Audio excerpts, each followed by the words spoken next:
আসসালামু আলাইকুম রহমতুল্লাহি ওয়া বারাকাতুহু। আজকে তোমাদের সামনে আমি পরিপাক এবং শোষণের লেকচার 7 নিয়ে হাজির হয়েছিলাম। তোমরা জানো গত ক্লাসে আমরা লেকচার 6 শেষ করছিলাম। সেখানে আমরা মুখ গহ্বরের যে খাদ্যের যে রাসায়নিক পরিপাকটা ঘটে সেটা আমরা দেখছিলাম। সো তোমরা অ্যাকচুয়ালি জানো যে খাবার অ্যাকচুয়ালি মুখ গহ্বর থেকে শুরু করে পাকস্থলী দিয়ে গিয়ে ক্ষুদ্রান্ত পর্যন্ত মোটামুটি পরিপাক হয়। মুখ গহ্বরে পরিপাক হবে খাদ্যের, তারপর পাকস্থলীতে হবে। নেক্সট গন্তব্যস্থল হচ্ছে পাকস্থলীতে, পাকস্থলীর পর হচ্ছে ক্ষুদ্রান্ত, সবার লাস্টে হচ্ছে ক্ষুদ্রান্ত এবং ক্ষুদ্রান্ততে চূড়ান্ত পরিপাক করে, এটা যেহেতু সবার লাস্টে। তো আমরা মুখ গহ্বরে খাদ্যের যান্ত্রিক এবং রাসায়নিক পরিপাক করে ফেলছিলাম। আজকে আমরা পাকস্থলী নিয়ে পড়বো, পাকস্থলী নিয়ে অনেক কিছু জানবো এবং পাকস্থলীতে খাদ্যের রাসায়নিক যান্ত্রিক এবং রাসায়নিক পরিপাক দোনোটাই দেখবো, যান্ত্রিক দেখবো, রাসায়নিক দেখবো। সো আজকে পাকস্থলী সম্বন্ধে আগে একটু বিস্তারিত জানতে হবে, তারপর আমরা আস্তে আস্তে পাকস্থলী যান্ত্রিক পরিপাক রাসায়নিক পরিপাকটা শেষ করে ফেলতে পারবো। প্রথমে আসো, এখানে আমরা এই যে জিনিসটা দেখতেছ, এই জিনিসটাই হচ্ছে পাকস্থলী, তোমরা সবাই মোটামুটি চিনো। আর এই জিনিসটা হচ্ছে অন্ননালী, এই জিনিসটা হচ্ছে অন্ননালী, ঠিক আছে? তো অন্ননালীতে তোমরা জানো মুখ গহ্বর থেকে খাদ্য নামে কি দিয়ে? অন্ননালী দিয়ে। তার মানে এই অন্ননালী দিয়ে খাদ্যগুলো নামবে, নিচের দিকে নামবে, উপর থেকে নিচে। তাহলে এটাই হচ্ছে খাদ্য, এটাই হচ্ছে আমাদের সেই খাদ্য, ঠিক আছে? এই খাদ্যটাকে আমরা কি বলি? এই খাদ্যটার একটা নাম আছে, এই খাদ্যটাকে আমরা বলি অ্যাকচুয়ালি বোলাস নামে। বোলাস, বোলাস মানে হচ্ছে নরম খাদ্য মণ্ড। ভাইয়া নরম কেন? কারণ লালার সাথে মিশলে নরম হয়ে যায়। আর খাদ্য মণ্ড, বোলাস বলতে এটা অনেকটা বল বোঝাচ্ছে। ল্যাটিন ভাষায় বা গ্রিক ভাষায় এগুলোকে কি বলে? বল বলে। তো দেখতে অনেকটা বলের মতো। আর এটা হচ্ছে নরম খাদ্য মণ্ড, যেটা মুখ গহ্বর থেকে নেমে, মুখ গহ্বর থেকে অন্ননালী দিয়ে নেমে নেমে বেবে তারপর পাকস্থলীতে আসবে খাবারটা। তো তোমরা জানো যে মুখ গহ্বরে খাদ্যের শর্করা জাতীয় পরিপাক হয়েছে, শর্করা জাতীয় পরিপাক হয়েছে। কিন্তু খাবারের মধ্যে আরও অনেক কিছু উপাদান আছে, যেমন প্রোটিন জাতীয় খাবার আছে, তারপর উপাদান আছে, তারপর লিপিড জাতীয় উপাদান আছে।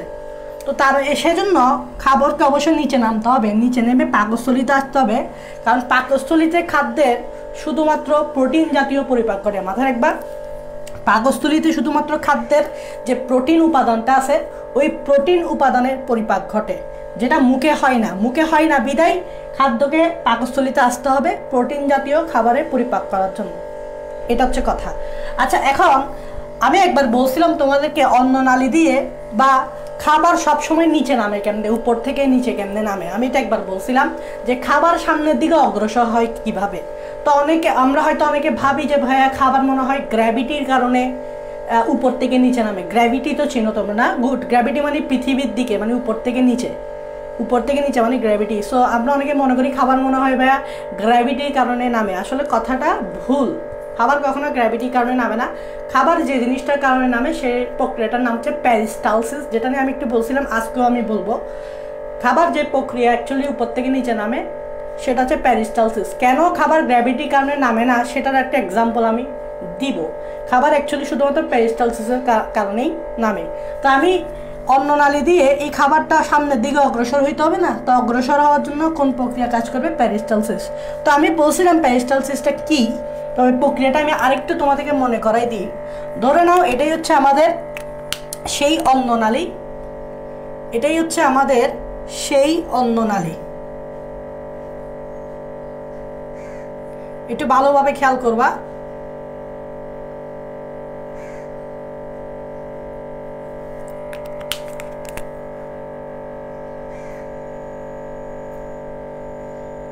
একটু ভালোভাবে খেয়াল করবা।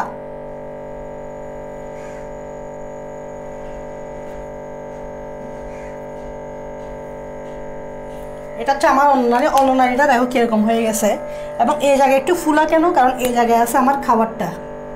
খাবারটা আছে কোন জায়গায়? এই জায়গায়, ঠিক আছে? এই খাবারটা হচ্ছে এই জায়গায়।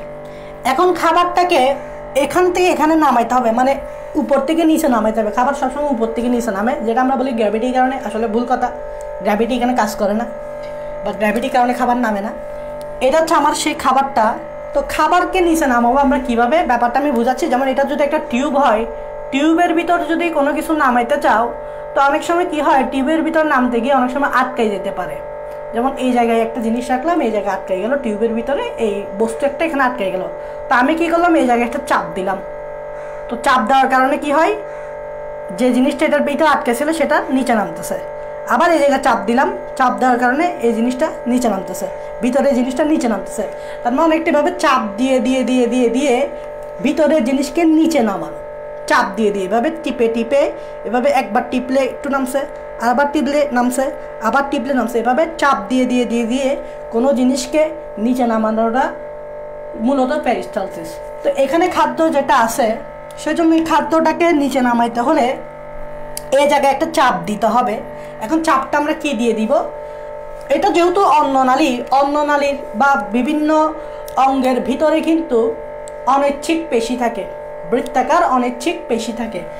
অন্ননালীটা গোল না, তো এখানে কি থাকবে, বৃত্তাকার অনৈচ্ছিক পেশি থাকবে। কি থাকবে, বৃত্তাকার অনৈচ্ছিক পেশি। অনৈচ্ছিক কেন, কারণ এটা আমরা কন্ট্রোল করতে পারি না, খাবার নামানোটা আমাদের দ্বারা সম্ভব না। আমরা অন্ননালীকে চাপ নিজের ইচ্ছায় চাপ দিতে পারি না, আবার নিজের অনিচ্ছায় চাপ দিতে পারি না। এটা আমরা পারি, এটা ঐচ্ছিক, বাট ওইটা ঐচ্ছিক না, এটা অনৈচ্ছিক। সো এই জন্য আমি বলবো অনৈচ্ছিক পেশি। এখানে যে আমার অন্ননালীর ভিতরে বা মানে প্রাচীরে, এই যে প্রাচীর, এগুলো হচ্ছে প্রাচীর, অন্ননালীর প্রাচীরে বৃত্তাকার পেশি থেকে, এগুলো এই জায়গায় সংকুচিত হবে। দেখো কোন জায়গায়, এই জায়গায় চেপে গেছে, দেখছো এই জায়গাটা একটু চেপে গেছে, দেখছো চাপ দিছি আর কি, এই জায়গায় ভাবে আমি চাপ দিছি ধরো সাপোজ, তো এই জায়গাটা চেপে গেছে। তার মানে এই জায়গায় চেপে গেছে কি জন্য, এখানে যে আমাদের অন্ননালী যে বৃত্তাকার অনৈচ্ছিক পেশি আছে এগুলা সংকুচিত হয়েছে। তাহলে বৃত্তাকার অনৈচ্ছিক পেশি কি হয়েছে, সংকোচন হয়েছে। সংকোচন হয়ে যাওয়ার কারণে এভাবে চাপ দেওয়া আছে। আর এই জায়গাটা তুমি দেখো, নিচের জায়গাটা, এই জায়গাটা কিন্তু যেরকম আছে সেরকমই আছে, কোনো চাপ নাই। মানে এই জায়গাটা প্রসারণ অবস্থায় আছে বা রিল্যাক্সে আছে, রিল্যাক্স বা প্রসারণ অবস্থায় আছে। এই জায়গাটা কি আছে, রিল্যাক্স বা প্রসারণ অবস্থায় আছে। এখন চাপ দেওয়ার কারণে এই খাবারটা কি আর এখানে থাকবে না, এটা মুভ করে সামনে অগ্রসর হবে না বা নিচে নামবে না। এই খাবারটা এভাবে মুভ করে নিচে নামবে না। তো পরের পজিশনটা আমি দেখাচ্ছি, এর পরের পজিশনটা আমি এখানে ভাইয়া দেখাচ্ছি। আমি এটা আপাতত একটু মুছে দিই। এই পরের পজিশনটা ভাইয়া এখানে আপাতত একটু দেখাচ্ছি। যেমন দেখো, এটার হাইট যেরকম, এটার হাইটও সেরকম রাখবো, একটু খেয়াল করো।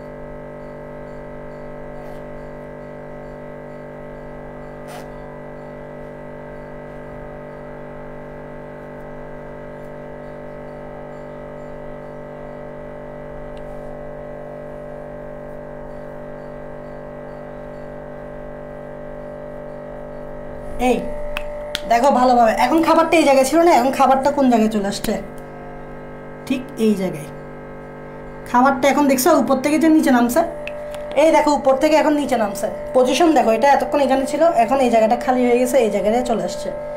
তাহলে আমাকে বলো এখন সংকোচন কোথায় হচ্ছে, এই জায়গা না, মানে চেপে গেছে, কোন জায়গাটা চেপে গেছে দেখো তো, এই জায়গাটা চেপে গেছে না।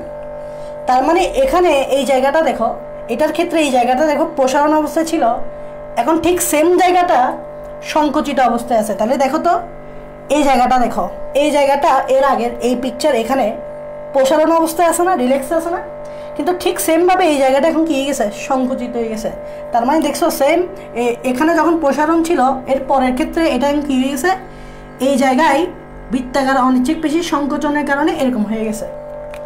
এবার খেয়াল করো, এই জায়গায় কি ছিল, সংকোচন ছিল না, কোন জায়গা, এই জায়গাটা, এটার সাথে বরাবর দেখো এই জায়গাটা, দেখো এই জায়গাটা এখন কী অবস্থায় আছে, এই জায়গাটা এখন রিল্যাক্সে আছে না, রিল্যাক্সে আছে মানে প্রসারণ অবস্থায় আছে, রিল্যাক্সে আছে মানে প্রসারিত অবস্থায় আছে।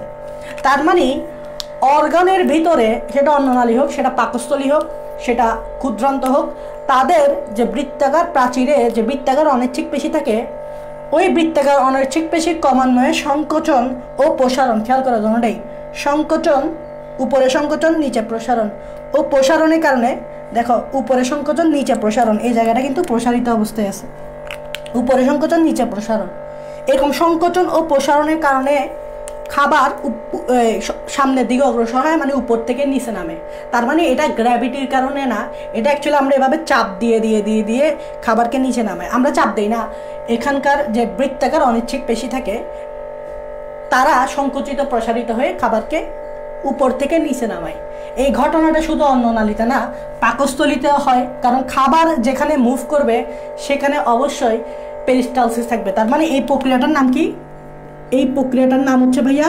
পেরিস্টালসিস মনে রাখবা পেরিস্টালসিসের মাধ্যমে কি হয় ভাইয়া পেরিস্টালসিসের মাধ্যমে খাবার অগ্রসর হয় পেরিস্টালসিসের মাধ্যমে কি হয় ভাইয়া পেরিস্টালসিসের মাধ্যমে খাবার অগ্রসর দেখো অন্ননালী থেকে এখানে যা আসবে পাকস্থলীতে এটা হইতে হবে দেখো সেম ঠিক পাকস্থলীতেও এই ঘটনা ঘটবে ঠিক ক্ষুদ্রান্ততেও এই ঘটনা ঘটবে বৃহদান্ততেও এই ঘটনা ঘটবে কারণ খাবার আগাইতে হলে পেরিস্টালসিস লাগবে সো তোমরা জানো খাবার সবসময়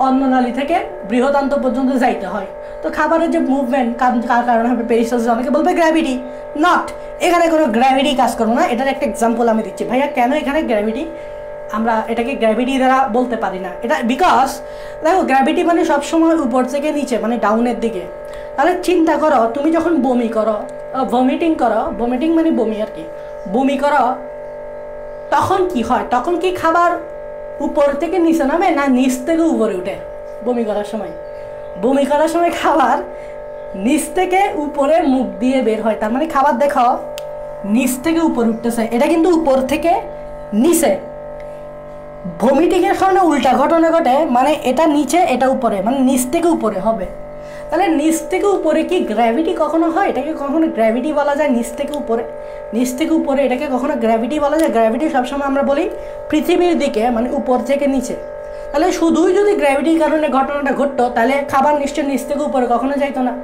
যেটা বমি করার সময় হয় নিচ থেকে উপরে কখনো যাইতো না সো এখানে অ্যাকচুয়ালি গ্র্যাভিটির কারণে এখন অ্যাকচুয়ালি পেরিস্টালসিস কারণে আসলে আমি তোমাদেরকে বুঝাইতে পারছি কেন এখানে বলা হয় না এটা গ্র্যাভিটির কারণে আসলে ভমিটিং করার সময় নিচ থেকে উপরে উঠবে ইটস নট গ্র্যাভিটি সো পেরিস্টালসিসের কারণে মূলত খাবার অগ্রসর হয় আরেকটা কাজ হয় পেরিস্টালসিসের মাধ্যমে খাবার অগ্রসর হওয়ার সময় খাবারকে চূর্ণ করে খাবার অগ্রসর হওয়ার সময় খাবারকে কি করে আরও চূর্ণ করে মানে আরও ভাগ করে খাবারকে পিষে ফেলে এরকম টাইপসের কারণ এই জায়গায় যখন চাপ পড়ে এখানে চাপ পড়ে তো চাপ পড়লে খাবারগুলো আস্তে আস্তে আরও চূর্ণ বিচূর্ণ হয় সো পেরিস্টালসিস খাবার অগ্রসর হয় খাবারকে আরও চূর্ণ করে সো এটাই হচ্ছে পেরিস্টালসিস আশা করি তোমাদেরকে পেরিস্টালসিস বুঝাইতে পারছি এবং পেরিস্টালসিসটা খাবার কি গ্র্যাভিটির কারণে নামে না পেরিস্টালসিসের কারণে এটার একটা আমি এক্সাম্পল দিয়ে বুঝাইছি সেটা হচ্ছে বমি আশা করি বুঝতে পারছো এখন দেখো খাবারটা নিচে নামছে এভাবে খাবারটা নিচে নামলো ওকে খাবারটা কি এইভাবে নিচে নামলো নিচে নামার পর পাকস্থলীতে খাবারটা প্রবেশ করবে এখন পাকস্থলীর যে জায়গায় এই খাবারটা আসবে প্রথম যে জায়গায় আসবে সেই জায়গাটা যেমন এই জায়গা এই যে ঘরটা দেখতেছে এই জায়গাটাকে বলা হয় কার্ডিয়া নট কার্ডিয়াক ভালোভাবে খেয়াল করো আমি কার্ডিয়াক বলতেছি না কার্ডিয়াক বললে এটা হৃৎপিণ্ড বুঝাবে এটার নাম হচ্ছে কার্ডিয়া নট আক তো এই কার্ডিয়াক হচ্ছে অন্ননালীর শেষ প্রান্ত যেখানে যে প্রান্তে খাবার এসে উন্মুক্ত হয় এই খাবারটা পাকস্থলীর যে জায়গায় এসে উন্মুক্ত হবে এটা হচ্ছে পাকস্থলীর শুরুর জায়গা এই জায়গায় এসে খাবারটা কি হবে এখানে উন্মুক্ত হবে তার মানে কার্ডিয়া কি কার্ডিয়া হচ্ছে এমন একটা অংশ কার্ডিয়া হচ্ছে এমন পাকস্থলীর শুরুর দিকে অংশ যেখানে অন্ননালী এসে উন্মুক্ত হয় তাহলে দেখো এই যে অন্ননালী এসে কোথায় উন্মুক্ত হয়েছে এই কার্ডিয়াতে এসে উন্মুক্ত হয়েছে কেন উন্মুক্ত হয়েছে কারণ অন্ননালী থেকে খাবারগুলো পাকস্থলীতে আসতে হবে আর পাকস্থলীতে আসতে হলে খাবারকে কোথায় আসতে হবে পাকস্থলীর এই জায়গায় আসতে হবে কার্ডিয়া এটা হচ্ছে পাকস্থলীর শুরুর জায়গা বা ঢোকার জায়গা পাকস্থলীতে খাবার ঢোকার জায়গা যেখানে অন্ননালী এসে মিলিত হয় এখন চিন্তা করো এটা হচ্ছে পাকস্থলীতে প্রবেশ করার জায়গা কি খাবার অন্ননালী থেকে খাবার পাকস্থলীতে প্রবেশ করার জায়গা এখন প্রবেশ করার জন্য তো একটা দরজা লাগবে কি লাগবে এটা আমি বললাম পাকস্থলীতে প্রবেশ করার জায়গা কোত্থেকে অন্ননালী থেকে তো প্রবেশ করার জন্য তো একটা দরজা লাগবে দরজা ছাড়া তো প্রবেশ করা যায় না, বা যেখানে প্রবেশদ্বার থাকে সেখানেই দরজা থাকে, বের হওয়ার জন্য দরজা থাকে, প্রবেশ করার জন্য দরজা থাকে। তাই এই কার্ডিয়াতে কিছু বৃত্তাকার পেশি বলয় থাকবে। দেখো আমি দেখাচ্ছি, এরকম বৃত্তাকার পেশি বলয় থাকবে, এরকম বৃত্তাকার পেশি বলয় থাকবে। কি থাকবে বললাম ভাইয়া? এরকম বৃত্তাকার, এগুলো হচ্ছে কি কার্ডিয়াতেই থাকবে, এগুলোকে বলা হয় বৃত্তাকার অনিচ্ছিক পেশি বলয়। বারবার বলতেছি অনিচ্ছিক কেন, এগুলো আমরা কন্ট্রোলে রাখতে পারি না, এগুলো অটোমেটিক হয়। বৃত্তাকার অনিচ্ছিক পেশি বলয়, এই বৃত্তাকার অনিচ্ছিক পেশি বলয়কে বলা হয়, তোমরা লিখো আমি আবার মুছে দিব, এগুলোকে বলা হয় কার্ডিয়াতে যেহেতু আছে তাই এটাকে বলা হয় কার্ডিয়াক, কার্ডিয়াক স্ফিংটার। এটাকে কি বলা হয়? Cardiac sphincter.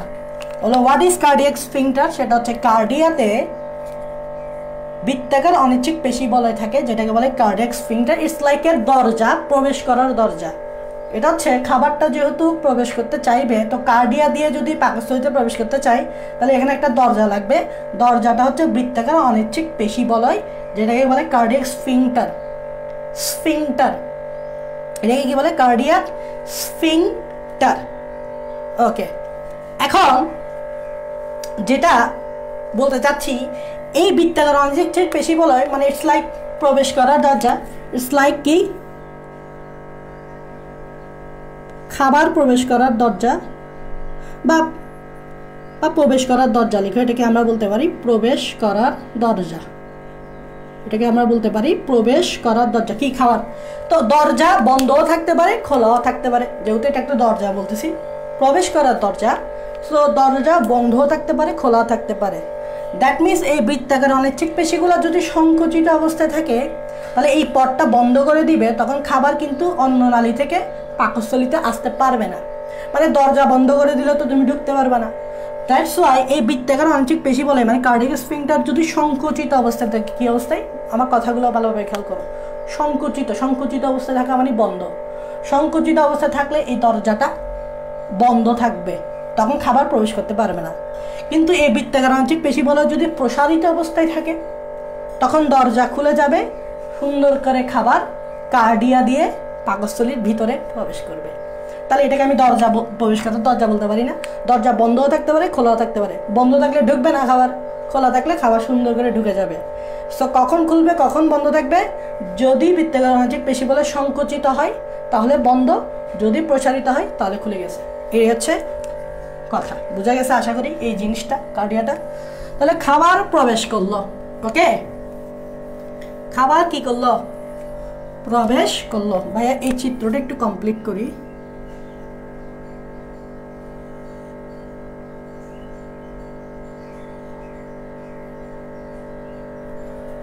ওকে, খাবার কি করলো? প্রবেশ করলো। এখন পাকস্থলীর একেবারে উপরের দিকের অংশটা দেখো, এই জায়গাটা, যে জায়গাটা উপরে ফুলে গেছে, অনেকটা মসজিদের যে গম্বুজ থাকে না, গম্বুজ, গম্বুজ তো চিনো, মসজিদের উপরে থাকে, ওই গম্বুজের মতো এই জায়গা পাকস্থলী, এই জায়গাটার নাম হচ্ছে ফান্ডাস।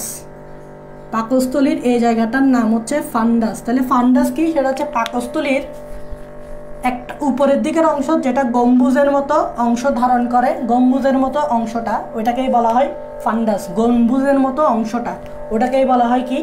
ফান্ডাস। গম্বুজের মতো অংশটা ওটাকে বলে ফান্ডাস। এখন কথা হচ্ছে ভাইয়া, খাবার যেটা প্রবেশ করছে সেটা কি ফান্ডাসে আসবে নাকি এই জায়গায় আসবে? একটা প্রশ্ন দাঁড়ায়। তো মনে রাখবা, কখনো খাবার ফান্ডাসে যাবে না। খাবার সবসময় এখান দিয়ে বের হয়ে এই দরজা দিয়ে, এটার নাম তো আমি বলছিলাম, মনে আছে তো? এটার নাম কি? এটার নাম হচ্ছে কার্ডিয়াক স্ফিংটার। এটার নাম হচ্ছে কার্ডিয়াক স্ফিংটার। ওকে, এই দরজা দিয়ে ঢুকে এই জায়গায় আসবে, কখনো ফান্ডাসে আসবে না। তো অনেকে মনে করে ভাইয়া খাবার ফান্ডাসে থাকে, অ্যাকচুয়ালি এটা ভুল। খাবার কখনো ফান্ডাসে থাকবে না। তাহলে ভাইয়া খাবার এই ফান্ডাসের কাজটা কি? এই ফান্ডাসের কাজটা লিখতে পারো, সেটা হচ্ছে এখানে তো পরিপাক হবে, পাকস্থলীতে তো পরিপাক হবে, তাই না? পরিপাক তো হবে, তো পরিপাকের সময় কিছু গ্যাস তৈরি হবে। দেখো পাকস্থলীতে কিন্তু গ্যাস তৈরি হবে, এটা আমরা জানি। একটা গ্যাস আছে যেটার নাম হচ্ছে HCl গ্যাস, যেটা কিন্তু পাকস্থলী নিঃসরণ করে। এছাড়া আরও কিছু গ্যাস তৈরি হবে, কারণ HCl গ্যাস এখানে অনেক কাজ করবে, কাজ করে অনেক কিছু গ্যাস তৈরি করবে। সো পরিপাকের সময় যে গ্যাস তৈরি হয়, এখানে লেখো পরিপাকের সময় যে গ্যাস তৈরি হয় তা জমা রাখে প্লাস কখনো যদি পাকস্থলী খাবার দ্বারা লোড হয়ে যায় বা পাকস্থলী ফুল খাবার দ্বারা পূর্ণ হয়ে যায়, তখন কিন্তু না পারতে ফান্ডাসে এসে খাবার জমা হবে। কখনো যদি পাকস্থলী খাবার দ্বারা পুরোপুরি পূর্ণ হয়ে যায়, তখন দেখা যাচ্ছে কি ফান্ডাসে এসে খাবার জমা হচ্ছে। অ্যাকচুয়ালি মূলত ফান্ডাসে কখনো খাবার জমা হয় না, কিন্তু কখনো যদি পাকস্থলীটা ফুল লোড হয়ে যায়, তো ফুল লোড হয়ে যাওয়ার কারণে একটু জায়গা দেওয়ার জন্য কিছু খাবার ফান্ডাসে এসে জমা হইতেই পারে। এটা লিখতে পারো, আমি আর লিখতেছি না, ঠিক আছে? এটা লিখতে পারো, আমি আর লিখতেছি না, তোমরা নোট করার সময় লিখবা বা পড়ার সময় মনে রাখবা, ঠিক আছে? কখনো হইতে পারে এখানে এসে জমা হইতে পারে যখন এটা লোড হয়ে যাবে। এটাই হচ্ছে ফান্ডাসের কাজ। আর এটাকে আমরা বলছিলাম, মনে আছে কিনা, এটাকে বলছিলাম বড় বাঁক, এটাকে সবচেয়ে বড় বাঁক। আর এটা হচ্ছে একটুখানি বাঁক, এটাকে বলা হয় ছোট বাঁক। তো পাকস্থলীর এই পুরো অংশটাকে বলা হয় বডি। পাকস্থলীর এই অংশটাকে বলা হয় বডি, মেইন বডি, পাকস্থলীর মেইন বডি। পাকস্থলীর এই অংশটাকে বলা হয় কি? বডি বা মেইন বডি। আর পাকস্থলীর এই যে দুইটা ঘর দিছি না, এই যে দুইটা ঘর, হ্যাঁ, এই যে দুইটা ঘর, এগুলাকে একটা নাম দেওয়া হয়, আমি নাম দিচ্ছি। এটাকে বলা হয় অ্যান্ট্রাম, এটাকে কি বলে? অ্যান্ট্রাম। আর এটাকে আমাকে বলে পাইলোরাস।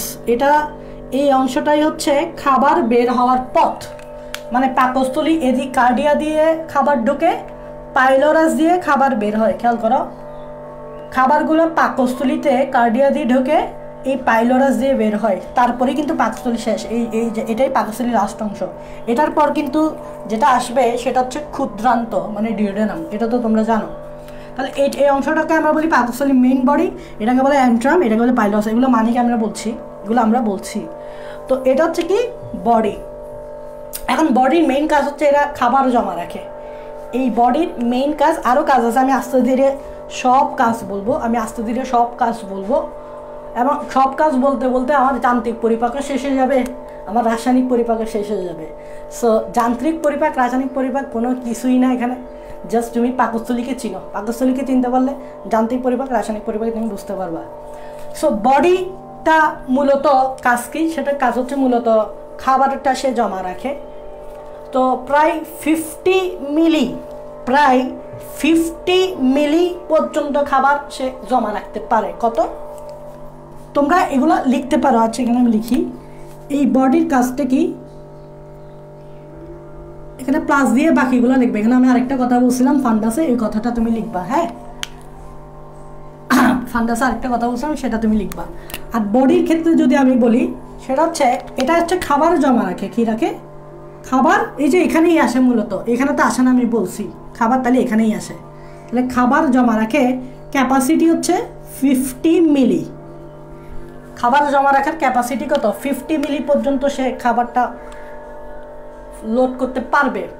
কিন্তু মাঝে মধ্যে যখন আমরা অতিরিক্ত খাবার খাই, বিয়ে বাড়িতে তোমরা খাও অনেকে, আমরাও খাই, অতিরিক্ত খাবার খাই ফেলি, তো তখন এই বডিটা প্রসারিত হয়ে যায় অতিরিক্ত খাবারগুলোকে জায়গা দেওয়ার জন্য। সো প্রসারিত হয়ে, প্রসারণের কারণে সে 1 লিটার পর্যন্ত তখন যদি প্রসারণ হয়, তখন ম্যাক্সিমাম ক্যাপাসিটি হয়ে যাবে 1 লিটার। দেখো আমি কি বললাম, এমনি তো নর্মালি ক্যাপাসিটি হচ্ছে 50 মিলি যখন নর্মাল অবস্থায় থাকবে, খাবারটা আবার একটু কম খাবার তখনের কথা বলতেছি। অনেক সময় আমরা অতিরিক্ত খাবার খেয়ে ফেলি, পেট ফুলে যায়। তখন পেট ফুলে যাওয়ার একটা কারণ হচ্ছে পাকস্থলী প্রসারিত হয়ে গেছে। সো এটা প্রসারিত হয়ে জায়গা ক্রিয়েট করে যাতে 1 লিটার পর্যন্ত কী করতে পারে, খাবারটাকে ধরে রাখতে পারে 1 লিটার পর্যন্ত। এখন অনেক সময় অনেকে আছে এত খাবার খাইছে, ডিসকমফোর্ট ফিল করে বা এটাকে আমি কি বলবো, হ্যাঁ, ডিসকমফোর্ট ফিল করে, মানে ওভারলোডেড হওয়ার কারণে। অ্যাকচুয়ালি এটা 1 লিটারের বেশি অতিক্রম যখন করে ফেলে, তখনই আমরা একটু ডিসকমফোর্ট ফিল করি। অনেক সময় ব্যাপারটা হয় কিন্তু আমাদের, যে অতিরিক্ত খেয়ে ফেললে আমরা ডিসকমফোর্ট ফিল করি, ঠিক আছে? এটা হচ্ছে একটা কথা। সেটা হচ্ছে 1 লিটার অ্যাক্সিড করে ফেললে। 50 মিলি, 1 লিটার এগুলো কমন, বাট 50 মিলি নর্মাল অবস্থায়, প্রসারণ অবস্থায় 1 লিটার, মানে এটা ফুলে গিয়ে বা প্রসারিত হয়ে 1 লিটার পর্যন্ত ধারণ করতে পারবে। তো অনেকে আমরা বেশি খাওয়ার কারণে 1 লিটারটা এক্সিড করে ফেলে, তখন একটু ডিসকমফোর্ট ফিল হয়। বুঝা গেছে? এটাই হচ্ছে মেইন কাহিনী। এটাই হচ্ছে কি মেইন কাহিনী। ওভারলোডেড হইলে কি হবে? ওভারলোডেড হইলে ওভারলোডেড হওয়া মানে হচ্ছে গ্রেটার দেন 1 লিটার।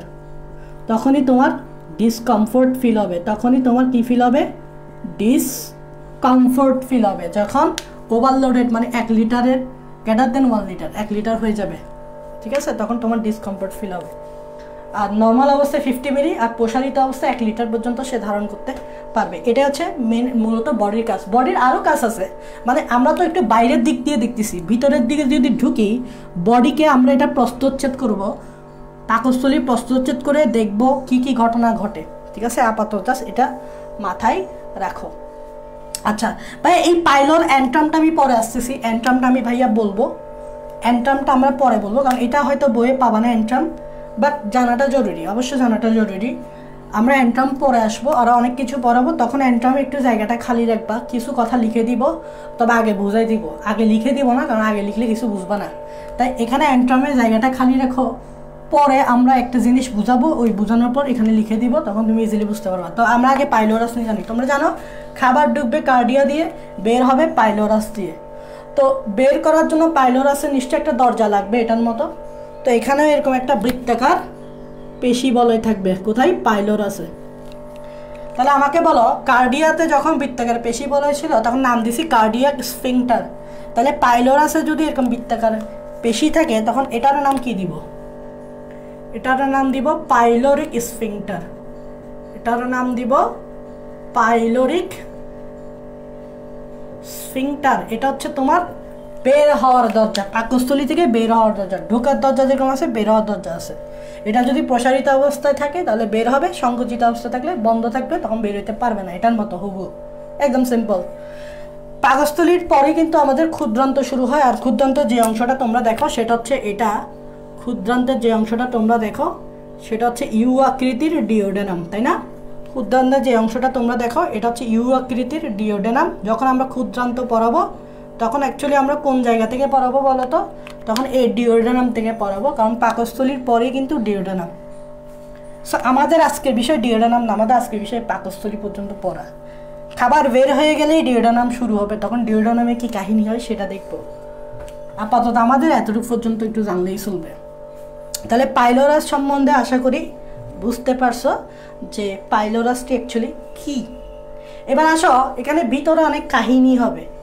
কাহিনী বলতে খাবারের কিভাবে যান্ত্রিক পরিপাক হবে, খাবারের কিভাবে রাসায়নিক পরিপাক হবে, এই সকল কাহিনী আমাদেরকে পড়তে হবে। তো তোমরা এতটুকু পর্যন্ত তুলে ফেলবা, পরে আমরা পাকস্থলীতে আবার একটু এঁকে অ্যান্ট্রাম আর পাইলোরাস বডি, এখানে খাবারের কি কাহিনী হয় সেগুলো। এখন আমরা দেখব এই পাকস্থলীর বডি, অ্যান্ট্রাম, পাইলোরাস, এইটাই হচ্ছে মেইন অংশ পাকস্থলীর। এই ফান্ডাসও কোনো কাজে লাগবে না, কার্ডিয়াও তেমন না, কার্ডিয়া জাস্ট ঢুকার জায়গা, সেখানে তেমন কিছু হবে না। ফান্ডাসে তো তেমন কিছু হয় না, জাস্ট আমি বললাম মেইন কাজ হচ্ছে বডিতে হয়, অ্যান্ট্রামে হয়, আর পাইলোরাসও হয়। সো পাকস্থলী সম্বন্ধে যদি যান্ত্রিক পরিপাক ও রাসায়নিক পরিপাক জানতে চাও তাহলে তোমাকে পাকস্থলী বডি সম্বন্ধে জানতে হবে, বডিতে কী হয় এটা জানতে হবে, অ্যান্ট্রামে কী হয় জানতে হবে, পাইলোরাস গিয়ে জানতে হবে। এটা হচ্ছে মেইন কাহিনী। তবে চলো আমরা এই পাকস্থলীটাকে একটু প্রস্থচ্ছেদ করবো। তোমরা জানো প্রস্থচ্ছেদ মানে কি? প্রস্থচ্ছেদ মানে হচ্ছে গোল করে কাটা। যেমন এটা একটা মার্কার, এটা এভাবে হচ্ছে লম্বা না, তুমি যদি লম্বা করে কাটো তাহলে এটা হবে লম্বচ্ছেদ। আর এদিক দিয়ে গোল না, তো এভাবে যদি কাটো, এদিক দিয়ে একটা স্লাইস করো গোল করে, তখন ওইটাকে বলে প্রস্থচ্ছেদ। তো প্রস্থচ্ছেদ মানে এভাবে প্রস্থ বরাবর স্লাইস করা, মানে গোল হবে জিনিসটা। আর লম্বচ্ছেদ মানে লম্ব বরাবর। তা আমি এখানে প্রস্থচ্ছেদ মানে এইভাবে কাটবো, দেখো এই জায়গাটা এভাবে কাটবো, এটা গোল, তো এটা এভাবে গোল। 3D দেখাতে পারলে ভালো হতো, এটা এভাবে গোল।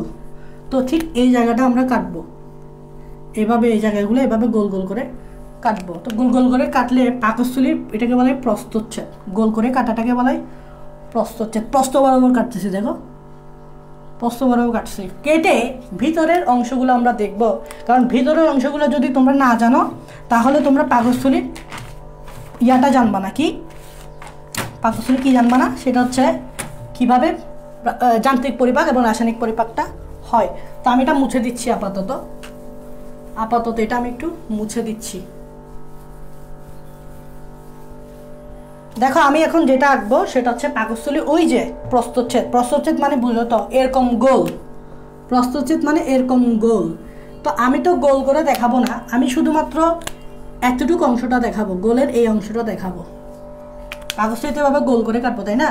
তো গোল করে কাটলে তো গোল করেই থাকবে ভিতরের অংশগুলো, তো গোল করে আঁকতে গেলে অনেক কাহিনী হবে, এই জন্য আমি জাস্ট এতটুকু অংশ দেখাবো।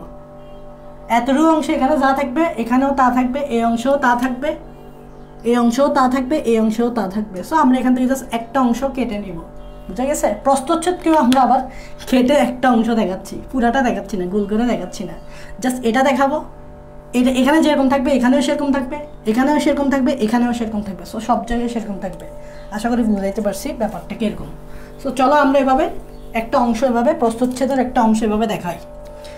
কারণ পাকস্থলীর প্রস্থচ্ছেদ জানাটা খুবই জরুরি। তুমি না জানলে, তুমি পাকস্থলীর প্রস্থচ্ছেদ না জানলে তুমি যান্ত্রিক পরিপাক পারবা না, তুমি রাসায়নিক পরিপাক পারবা না। সো এটা জানাটা জরুরি। কেন জানাটা জরুরি সেটাই বললাম। দেখো আমি কীভাবে আঁকতেছি, দেখো তোমরা চাইলে আঁকতে পারো আমার মতো।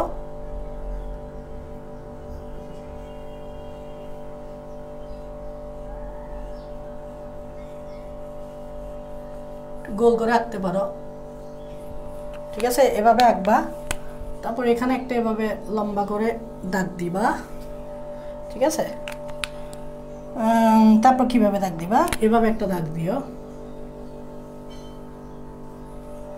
এভাবে একটা দাগ দিবা, তারপর এভাবে একটা দাগ দিবা, এভাবে একটা দাগ দিবা, ঠিক আছে? এভাবে দাগ দেওয়ার পর এখানে একটু এরকম করে দিবা,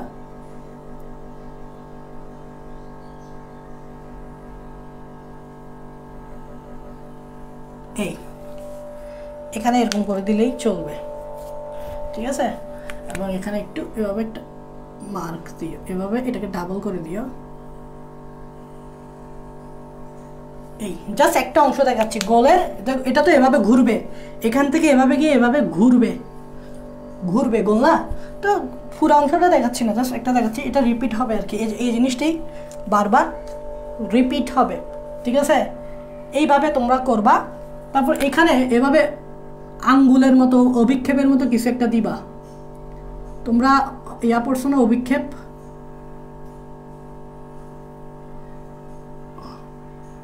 তোমরা আশা করি অভিক্ষেপ পড়ছিলা। এরকম আঙ্গুলের মতো দিবা,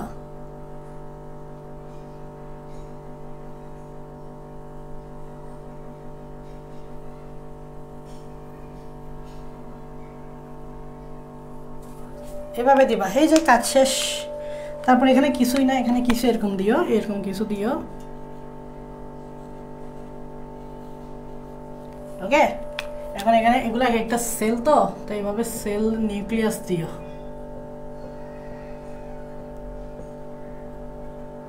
এই।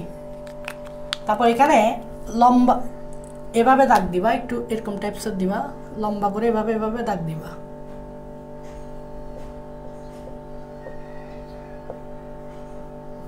আর এখানে দিবা এভাবে।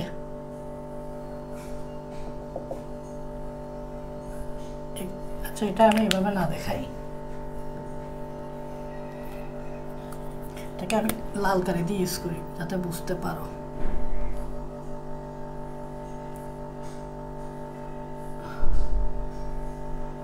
এভাবে দিও, ঠিক আছে?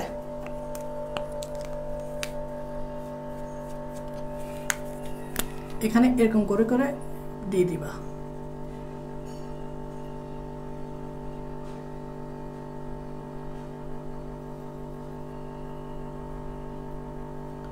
লম্বা লম্বা করে করে এভাবে দিয়ে দিবা।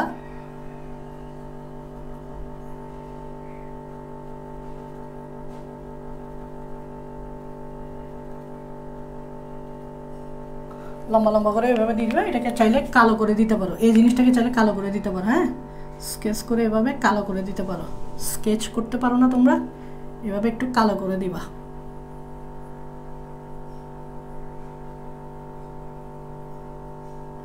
এই ব্যাপারটা হচ্ছে এরকম, ঠিক আছে? তারপর এখানে এখানে চাইলে ডট ডট দিতে পারো, এভাবে আমরা ডট ডট দিই, এভাবে ডট ডট দিই, ডট ডট দিতে পারো, এখানেও ডট ডট দিবা,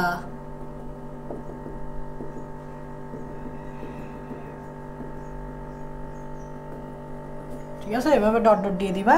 আর এখানে এভাবে যোগ করবা, এখানে বিভিন্ন কোষ, এগুলো হচ্ছে বিভিন্ন কোষ, এভাবে টেনে দিবা, দাগ টেনে দিবা। হ্যাঁ,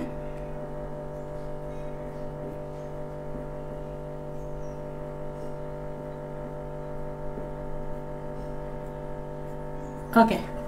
এই যে কাহিনী করলাম, কত কিছু আঁকলাম, সে এগুলোর বিভিন্ন নাম জানতে হবে এবং এতে কাজ জানতে হবে। কারণ তুমি যদি এগুলোর কাজ এবং নাম না জানো, তুমি যান্ত্রিক পরিপাক বুঝবে না, রাসায়নিক পরিপাক বুঝবে না। বুঝবা মানে বই পড়লে এমনি বুঝবা, বাট ওভাবে বুঝবা না আর কি, ফিল করে করে বুঝবা না। সো আমরা এগুলোর বিভিন্ন নাম দিব। এটা অ্যাকচুয়ালি ভাইয়া কী আঁকলেন? এটা আঁকলাম ভাইয়া পাকস্থলীর প্রাচীরের প্রস্থচ্ছেদ। একটু নিচে লিখবা, এটা হচ্ছে পাকস্থলীর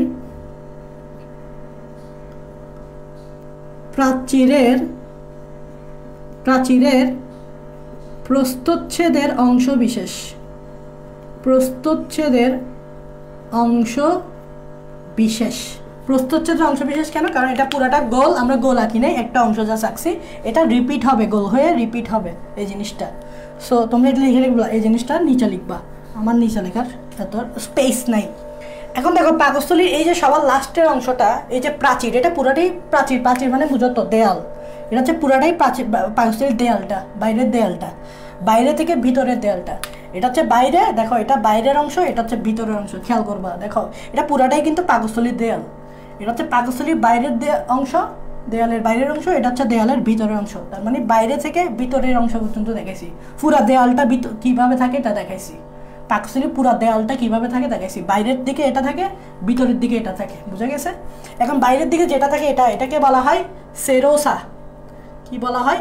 সেরোসা, মুখে বলতেছি, এটাকে বলা হয় সেরোসা। এটাকে কি বলা হয়? সেরোসা। এদিকে লম্বা লম্বা করে যেটা ডাক্তার নাম, এটা একটা পেশি। এই পেশিটার নাম কি? কই লিখবো, জায়গা আছে নি?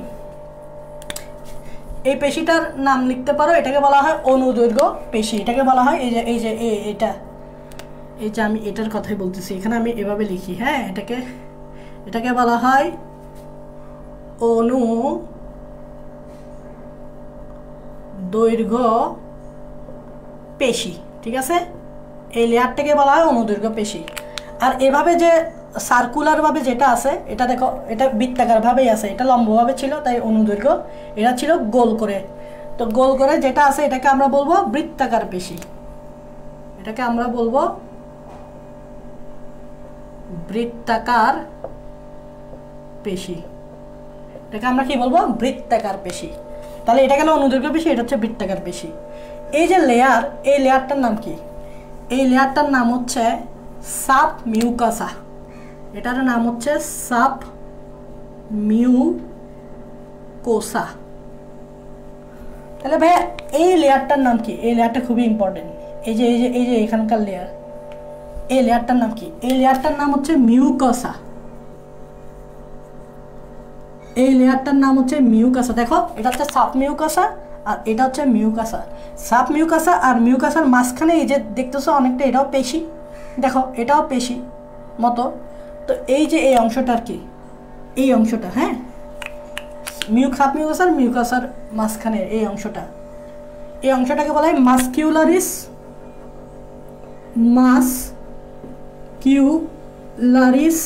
সাব মিউকাসা। এগুলো আমি আবার মুছে ফেলবো, তো তোমরা লিখে ফেলিও। হ্যাঁ, তোমরা এগুলো লিখে ফেলিও। এটাকে বলা হয় মাসকিউলারিস সাব মিউকাসা। যেহেতু সাব মিউকাসার পরে, তাই এটাকে সাব মিউকাসা বলা হচ্ছে। আর মাসকিউলারিস কেন বলা হচ্ছে? কারণ এটাও একটা পেশি। এটাও কি একটা পেশি। তাহলে দেখো এখানে পেশি মূলত তিনটা বলা যায়, একটা অনুদৈর্ঘ্য পেশি, একটা হচ্ছে বৃত্তাকার পেশি, আর হচ্ছে মাসকিউলারিস সাব মিউকাসা। এগুলো হচ্ছে পেশি, এটাও পেশি, এটাও পেশি, এটাও পেশি।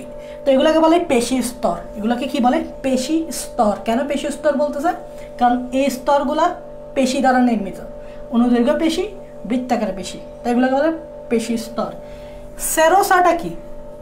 সেরোসাটা পেশি স্তরের কাজ তো বুঝতেছ, কারণ পাকস্থলী সংকুচিত প্রসারিত হইতে হবে। সংকুচিত প্রসারিত না হলে পাকস্থলী খাবারকে কি করতে পারবে না?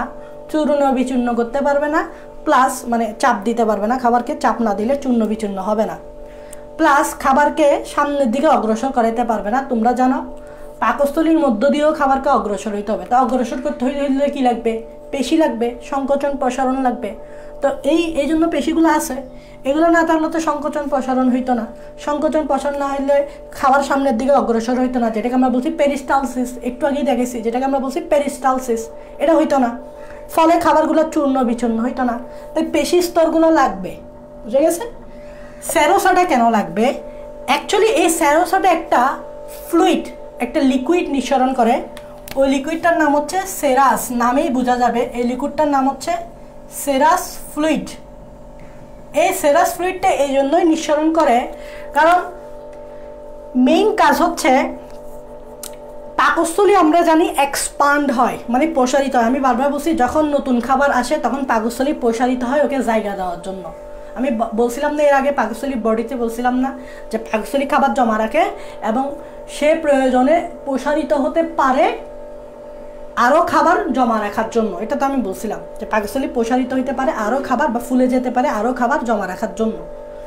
তো দেখো, নতুন নতুন খাবার আসবে, পাকস্থলীকে প্রসারিত হইতে হবে। সো পাকস্থলী যদি প্রসারিত হইতে চায়, তার ভিতরে অনেক ঘর্ষণ কাজ করতে পারে। কারণ তোমরা জানো, কোনো একটা মেশিনে যদি তুমি তেল না দাও, ঘর্ষণের কারণে মেশিনটা নষ্ট হয়ে যাবে। যেমন গাড়ি চলে না, গাড়ি চলার জন্য কেন, ইঞ্জিন চলার জন্য কেন তেল দিতে হয়, কেন লিকুইডটা দিতে হয়? বিকজ ইঞ্জিনে যদি তুমি লিকুইড না দাও, তখন ঘর্ষণ কাজ করবে, আর ঘর্ষণ কাজ করলে ইঞ্জিনটা ক্ষয় হয়ে যাবে, নষ্ট হয়ে যাবে। এই জন্য লিকুইড দেওয়া মানে কি, তেল দেওয়া মানে কি, ইঞ্জিনে যাতে ঘর্ষণ কাজ না করে, তুমি ঘর্ষণটাকে দূর করতেছো লিকুইড দিয়ে। এই জন্য আমাদের সেরোসা একটা সেরাস ফ্লুইড নিঃসরণ করে, যেটা পাকস্থলী প্রাচীরের ঘর্ষণটা কমাই ফেলে। আর ঘর্ষণ কমানোর কারণে পাকস্থলী ক্ষয় হওয়ার হাত থেকে বাঁচায়, পাকস্থলীকে কি ক্ষয় হওয়ার হাত থেকে বাঁচায়। বুঝা গেছে? তাহলে আমি এখানে লিখে দিচ্ছি, সেটা হচ্ছে সেরাস ফ্লুইড নিঃসরণ করে, ফেরাস ফ্লুইড নিঃসরণ করে, যা পাকস্থলীর প্রসারণের সময় ঘর্ষণের হাত থেকে রক্ষা করে, সেরাসের কাজ বুঝছো। আর পেশি স্তরের কাজ তো বুঝছো, অনুদৈর্ঘ্য পেশি, বৃত্তাকার পেশির কাজ তো বুঝছো। কারণ এরা যদি সংকোচন প্রসারণ না হয়, খাবার মুভ করবে না। আর এরা যদি সংকোচন প্রসারণ না হয়, পাকস্থলী মোচড়ে দিতে পারবে না খাবারকে। মোচড় না দিলে খাবার চূর্ণ বিচূর্ণ হবে না, তাই না? তাই এগুলোর কাজ আছে। সাব মিউকাসার কাজ কি? সাব মিউকাসা হচ্ছে মিউকাসার আগে। দেখো, যেহেতু সাব মিউকাসার আগে, তো সাব মিউকাসার একটা কাজ হচ্ছে মিউকাসাকে ধরে রাখা। সাব মিউকাসার একটা কাজ হচ্ছে, দেখো, সাব মিউকাসার আগে, তো এটার কাজ হচ্ছে মিউকাসাকে ধরে রাখা। এটা হচ্ছে মেইন কাজ, ঠিক আছে? মিউকাসাকে কি করা? ধরে রাখা, সাপোর্টে রাখা। ধরে রাখা মানে কি? সাপোর্টে রাখা। এটা হচ্ছে এর মেইন কাজ। এরা মূলত যোজক টিস্যু দ্বারা নির্মিত। এখানে যোজক টিস্যু থাকে, এখানে থাকে কি যোজক টিস্যু। এছাড়া এখানে রক্তনালী থাকে, নিউরন থাকে। এখানে কি থাকে? এখানে এই সাবমিউকাসটা মূলত যোজক টিস্যু দ্বারা নির্মিত। যোজক টিস্যু থাকে, রক্তনালী থাকে। পড়বা তোমরা, বইয়ে দেখবা যে পাকস্থলী একটা প্রস্তুচ্ছেদ দিয়েছে লাস্টের দিকে, প্র্যাকটিক্যালের অংশে। তো এখানে যোজক টিস্যু দ্বারা থাকে, এখানে রক্তনালী থাকে, এখানে স্নায়ু থাকে। আচ্ছা, মাস্কিউলারিস সাবমিউকাসা, এটার কাজও সেম। এটা সাবমিউকাসের পরে থাকে। এটা মাস্কিউলারিস কেন বলতেছি? কারণ এখানে পেশি থাকে, মাসেল সেল থাকে, অনেক পেশি থাকে, মসৃণ পাতলা পেশি স্তর থাকে। বুঝা গেছে? এটি মূলত মিউকাসাকে মুভ করাইতে সাহায্য করে। দেখো, মিউকাসার আমি আরেকটা নাম বলতেছি। মিউকাসার আরেকটা নাম দেখো, মিউকাসার আরেকটা নাম হচ্ছে মিউকাস মেমব্রেন। এটার আরেকটা নাম হচ্ছে মিউকাস, এটা আরেকটা নাম কি ভাইয়া? এটা আরেকটা নাম হচ্ছে মিউকাস মেমব্রেন। এখন এই মিউকাস মেমব্রেন তোমরা চিনতে পারছো, মোটামুটি চেনা জানা লাগতেছে। মিউকাসের আরেকটা নাম হচ্ছে মিউকাস মেমব্রেন। এখন মিউকাসা কিন্তু তোমার সংকুচিত প্রসারিত হইতে পারে। এই মিউকাসা কিন্তু সংকুচিত প্রসারিত হইতে পারে। তো সংকোচন প্রসারণের জন্য লাগবে পেশি। তো এখানেই আছে পেশি, মাস্কিউলারিস সাবমিউকাসা। মাস্কিউলারিস কেন বলতেছে? মাসেল আছে এখানে, একটা পাতলা মসৃণ স্তর আছে যা মিউকাসাকে মুভ করাইতে সাহায্য করে। মিউকাসা এগুলো মুভ করে। তো তো এগুলোকে মুভ করাইতে সাহায্য করে কে? আমাদের এই সাবমিউকাস মুকোসা, কারণ মাসেল আছে মসৃণ পেশি স্তর, আর পেশি যেখানে থাকবে সেটা মুভ করাইতে সাহায্য করবে। তাহলে এটা হচ্ছে কি? মসৃণ পাতলা পেশি স্তর। লিখো এখানে মসৃণ পাতলা পেশি স্তর, বাকিগুলো লিখবা, যা মিউকাসা বা মিউকাস মেমব্রেনকে মুভ করতে সাহায্য করে এবং আরেকটা সাহায্য করে সেটা হচ্ছে ফোল্ড হইতে। ফোল্ড মানে বুঝো ভাঁজ হইতে, তার মানে এটা দুইটা কাজ। এটা হচ্ছে মিউকাসাকে বা মিউকাস মেমব্রেনকে মুভ করতে সাহায্য করে, আর একটা হচ্ছে ফোল্ডিং, ফোল্ড করতে সাহায্য। ফোল্ড মানে কি? ভাঁজ হয়ে যাওয়া। মিউকাসকে ভাঁজ হইতে সাহায্য করে। তোমরা জানো মিউকাস মেমব্রেন একটা পর্দা, তো পর্দা চাইলে কিন্তু ভাঁজ হতে পারে। কিভাবে বুঝলাম ভাইয়া? আমরা কিন্তু ভাইয়া প্রাণীকোষ যখন পড়ছিলাম, প্রাণীকোষে দেখছিলাম কোষ ঝিল্লিটা এভাবে ভাঁজ হইতে পারে, মানে মেমব্রেন ভাঁজ হইতে পারে, ভাঁজ হয়ে আঙ্গুলের মতো অভিক্ষেপ তৈরি করতে পারে। এগুলোকে আমরা নাম দিয়েছিলাম মাইক্রোভিলাই, মনে আছে কিনা? তো মিউকাস মেমব্রেন যেহেতু একটা পর্দা, এটাও কিন্তু কোষ ঝিল্লির মতো এভাবে ভাঁজ হতে পারে। এখানে আছে ভাঁজটা আছে, তোমরা হয়তো খেয়াল করতেছো, ভাঁজটা আমি দেখাচ্ছি একটু পর। তার মানে এই যে ভাঁজ হইতে পারতেছে, এই যে মিউকাসা মুভ করতে পারতেছে, ভাঁজ হওয়ার জন্য তো মুভ করতে হবে, ভাঁজ হওয়ার জন্য তো মুভ করতে হবে। এই যে মুভ করতে পারতেছে, এই যে ভাঁজ হইতে পারতেছে, এটা কার কারণে? মসৃণ পাতলা পেশি স্তর মানে মাস্কুলারি সাবমিউকাসের কারণে। যেহেতু সাবমিউকাসের পরে, তাই সাবমিউকাসা বলা হচ্ছে আর কি, বুঝা গেছে? তো এখন ভাইয়া বলতেছেন যে মিউকাসা মুভ করতে পারে মানে ফোল্ড হইতে পারে। তাহলে ভাইয়া ফোল্ড কই হলো দেখি। এই যে দেখো তো, এই জিনিসটা এভাবে ফোল্ড হয়ে গেছে না? দেখছ? এই যে মিউকাসে দেখো ফোল্ড হয়ে গেছে, অভিক্ষেপ আঙ্গুলের মতো অভিক্ষেপ, এই যে ফোল্ড হয়ে গেছে মিউকাসা। এই ফোল্ড হওয়া অংশগুলোকে বলা হয় রুগী, নট রোগী। এগুলোকে বলা হয় রোগী। তাহলে রোগী কি? যখন মিউকাসা বা মিউকাস মেমব্রেন এভাবে ফোল্ড হয়ে গিয়ে আঙ্গুলের মতো অভিক্ষেপ তৈরি করে, ওই আঙ্গুলের মতো অভিক্ষেপগুলোকে বলা হয় রোগী। আবার বলি রোগী কি? যখন সাব মিউকাসা মুভ করে ফোল্ড হয়ে আঙ্গুলের মতো অভিক্ষেপগুলো তৈরি করে, ওই আঙ্গুলের মতো অভিক্ষেপগুলোকে বলা হয় রোগী। বুঝা গেছে রোগী? আশা করি বুঝতে পারছো। আমি এগুলো মুছে দিচ্ছি। এটাই হচ্ছে, এখানে অনেকগুলো রুগী আছে, দেখো এই প্রত্যেকটা ফোল্ড এক একটা রুগী, প্রত্যেকটা ফোল্ড এক একটা রুগী, প্রত্যেকটা ফোল্ড এক একটা কি? রুগী। তো সাব মিউকাসা বা মিউকাস মেমব্রেন খুবই গুরুত্বপূর্ণ, কারণ এটা সবার ভিতরেই থাকে। দেখো এটা বাইরে, আর মিউকাসা বা মিউকাস মেমব্রেন পাকস্থলীর সবচেয়ে ভিতরে থাকে, আর এটাই মেইন কাজটা করে থাকে পাকস্থলীর। এটা হচ্ছে মিউকাসা এভাবে ফোল্ড হয়ে কি তৈরি করে? লম্ব অভিক্ষেপ, আঙ্গুলের মতো অভিক্ষেপ, যেগুলোর নাম হচ্ছে রুগী। কি তৈরি করে? রুগী তৈরি করে। আর মিউকাসা বা মিউকাস মেমব্রেনকে আমি রুগীটা এখানে লিখি, রুগী। এই যে আঙ্গুলের মতো অভিক্ষেপ, এই আঙ্গুলের মতো অভিক্ষেপ বলা হয় রুগী। দেখো মিউকাসা বা মিউকাস মেমব্রেনকে বলা হয় প্রোটেক্টিভ লেয়ার। এটা কিন্তু পাকস্থলীকে প্রোটেক্ট করে, এটাকে বলা হয় প্রোটেক্টিভ লেয়ার। এটা পাকস্থলীকে প্রোটেক্ট করে। কিভাবে প্রোটেক্ট করে সেটা আমরা আসবো, সেটা আমরা একটা অনুধাবনমূলক একটা প্রশ্নে আসবে যে পাকস্থলী নিজে পরিপাক হয় না কেন, এরকম একটা প্রশ্ন আছে, এটা আমরা পরে আসবো। পাকস্থলী নিজে পরিপাক হয় না কেন? পাকস্থলী নিজে পরিপাক না হওয়ার জন্য এই মিউকাসের একটা গুরুত্বপূর্ণ ফাংশন আছে, তো আমরা ওখানেই পড়বো। এটা একটা প্রোটেক্টিভ লেয়ার হিসেবে কাজ করে। এখন দেখেন ভাইয়া, এখানে যে আপনি এভাবে এই যে জিনিসগুলো দিলেন, দাগ টানলেন, এগুলো কি? এই যে এভাবে দাগ টানলেন, এই যে দাগ টানলেন, এটা একটা, এই যে এখানে একটা দাগ, এই যে এখানে একটা ঘর, এখানে একটা ঘর, এই ঘরগুলোকে কি বলে? এই যে এখানে একটা ঘর, এখানে একটা ঘর, এই ঘরগুলোকে অ্যাকচুয়ালি কি বলে জানো? এগুলোর নাম তোমরা এখন কমন, এগুলোকে বলে গ্যাস্ট্রিক গ্রন্থি। এই যে আমরা জানি পাকস্থলীতে গ্যাস্ট্রিক গ্রন্থি থাকে, তাহলে আমাকে বলো তো গ্যাস্ট্রিক গ্রন্থি কোথায় থাকে? কোন জায়গায়? মিউকাসাতে। কোথায়? মিউকাসার রুগীতে। মিউকাসার কোথায়? রুগীতে। এই যেগুলা অনেকগুলো গ্যাস্ট্রিক গ্রন্থি, এক একটা ঘর এক একটা গ্যাস্ট্রিক গ্রন্থি। তাহলে গ্যাস্ট্রিক গ্রন্থি ভিতরে থাকে না বাইরে থাকে? বাইরে থেকে না, ভিতরে থাকে, বুঝছো? প্রাচীরের ভিতরের দিকে থাকে। মিউকাসা যেদিকে থাকে গ্যাস্ট্রিক গ্রন্থি সেদিকে থাকে। বুঝে গেছে? তাহলে গ্যাস্ট্রিক গ্রন্থি কেন গ্যাস্ট্রিক বলতেছে? কারণ পাকস্থলী শব্দটা যেখানে পাবা, গ্যাস্ট্রিক শব্দটা সেখানেই পাবা। অনেক সময় আমরা গ্যাস্ট্রিকের সমস্যা হলে বলি যে পাকস্থলী এতে অ্যাসিডিটি বেড়ে গেছে, পাকস্থলীর কথা বলা মানে গ্যাস্ট্রিকের কথা বলা, বিকজ গ্যাস্ট্রিক মিনস পাকস্থলী। সো পাকস্থলীতে যে গ্রন্থি থাকবে এটাকে বলবো গ্যাস্ট্রিক গ্রন্থি। এখন যেহেতু এটা গ্রন্থি যেহেতু আমরা বলছি, হ্যাঁ, তো গ্রন্থি যেহেতু আমরা বলতেছি, তাহলে এই গ্রন্থি থেকে কিছু জিনিস নিঃসরণ হবে, এটা আমরা জানি, এবং গ্রন্থিতে সেল থেকে অনেকগুলা। তো পাকস্থলীর গ্যাস্ট্রিক গ্রন্থিতে 4 ধরনের সেল থেকে, তোমরা মাথায় রাখবা। কয় ধরনের? গ্যাস্ট্রিক গ্রন্থিতে কয় ধরনের? 4 ধরনের। প্রথমটা হচ্ছে মিউকাস সেল। নাম কি? গ্যাস্ট্রিক গ্রন্থিতে 1 ধরনের সেল থেকে, এটা হচ্ছে মিউকাস সেল। আরেকটা হচ্ছে খুবই কমন, নাম শুনছ, প্যারাইটাল বা অক্সিন্টিক সেল। নাম শুনছ, এটা খুবই কমন, প্যারাইটাল যেটা গ্যাস্ট্রিক গ্রন্থি থেকে, বা অক্সিন্টিক সেল, এটা তোমরা নাম শুনছ। আরেকটা সেলের নাম হচ্ছে চিফ সেল।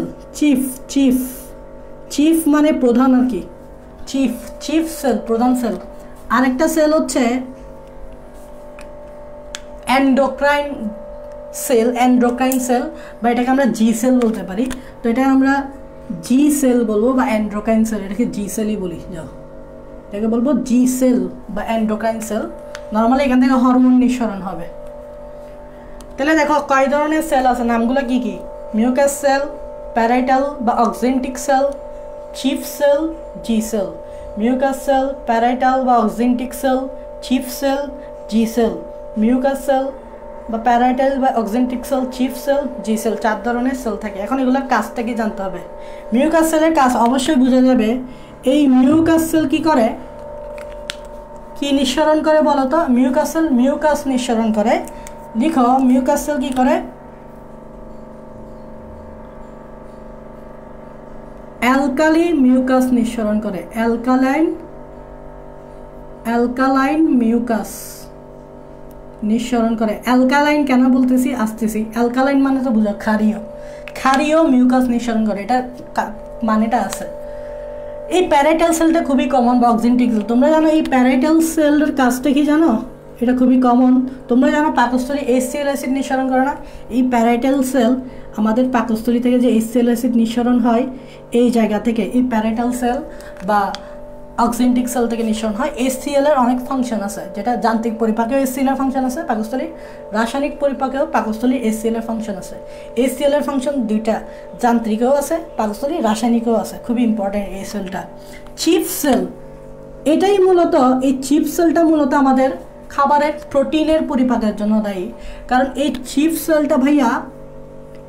সেলটা ভাইয়া প্রোটিন পরিপাককারী এনজাইম নিঃসরণ করে। তো এগুলোকে আমরা বলবো, আচ্ছা মানে আমি যে পড়াচ্ছি এগুলো দেখা যাচ্ছে লেখাগুলো?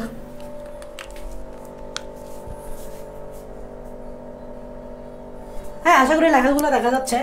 ভালোভাবে খেয়াল করবা। মিউকাস সেল অ্যালকালিন, এটাকে কেন অ্যালকালিন বলতেছে আমি বলবো, অ্যালকালিন কেন বলতেছে বলবো।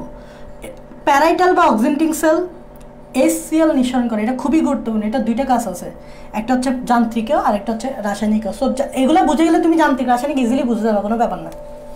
চিফ সেলটাই ইম্পর্টেন্ট, বিকজ আমরা জানি পাকস্থলীতে প্রোটিন জাতীয় খাবারের পরিপাকে, জানি না? তো নর্মালি এই যে প্রোটিন জাতীয় পরিপাকের জন্য যে এনজাইমগুলো লাগবে, প্রোটিন জাতীয় পরিপাকের জন্য প্রোটিন পরিপাককারী এনজাইম লাগবে না? এনজাইমগুলো করতে গেছে এই চিফ সেল থেকে। তবে মজার বিষয় কি জানো? পাকস্থলীর চিফ সেল থেকে যে এনজাইমগুলো নিঃসরণ হয় এগুলো মূলত নিষ্ক্রিয়।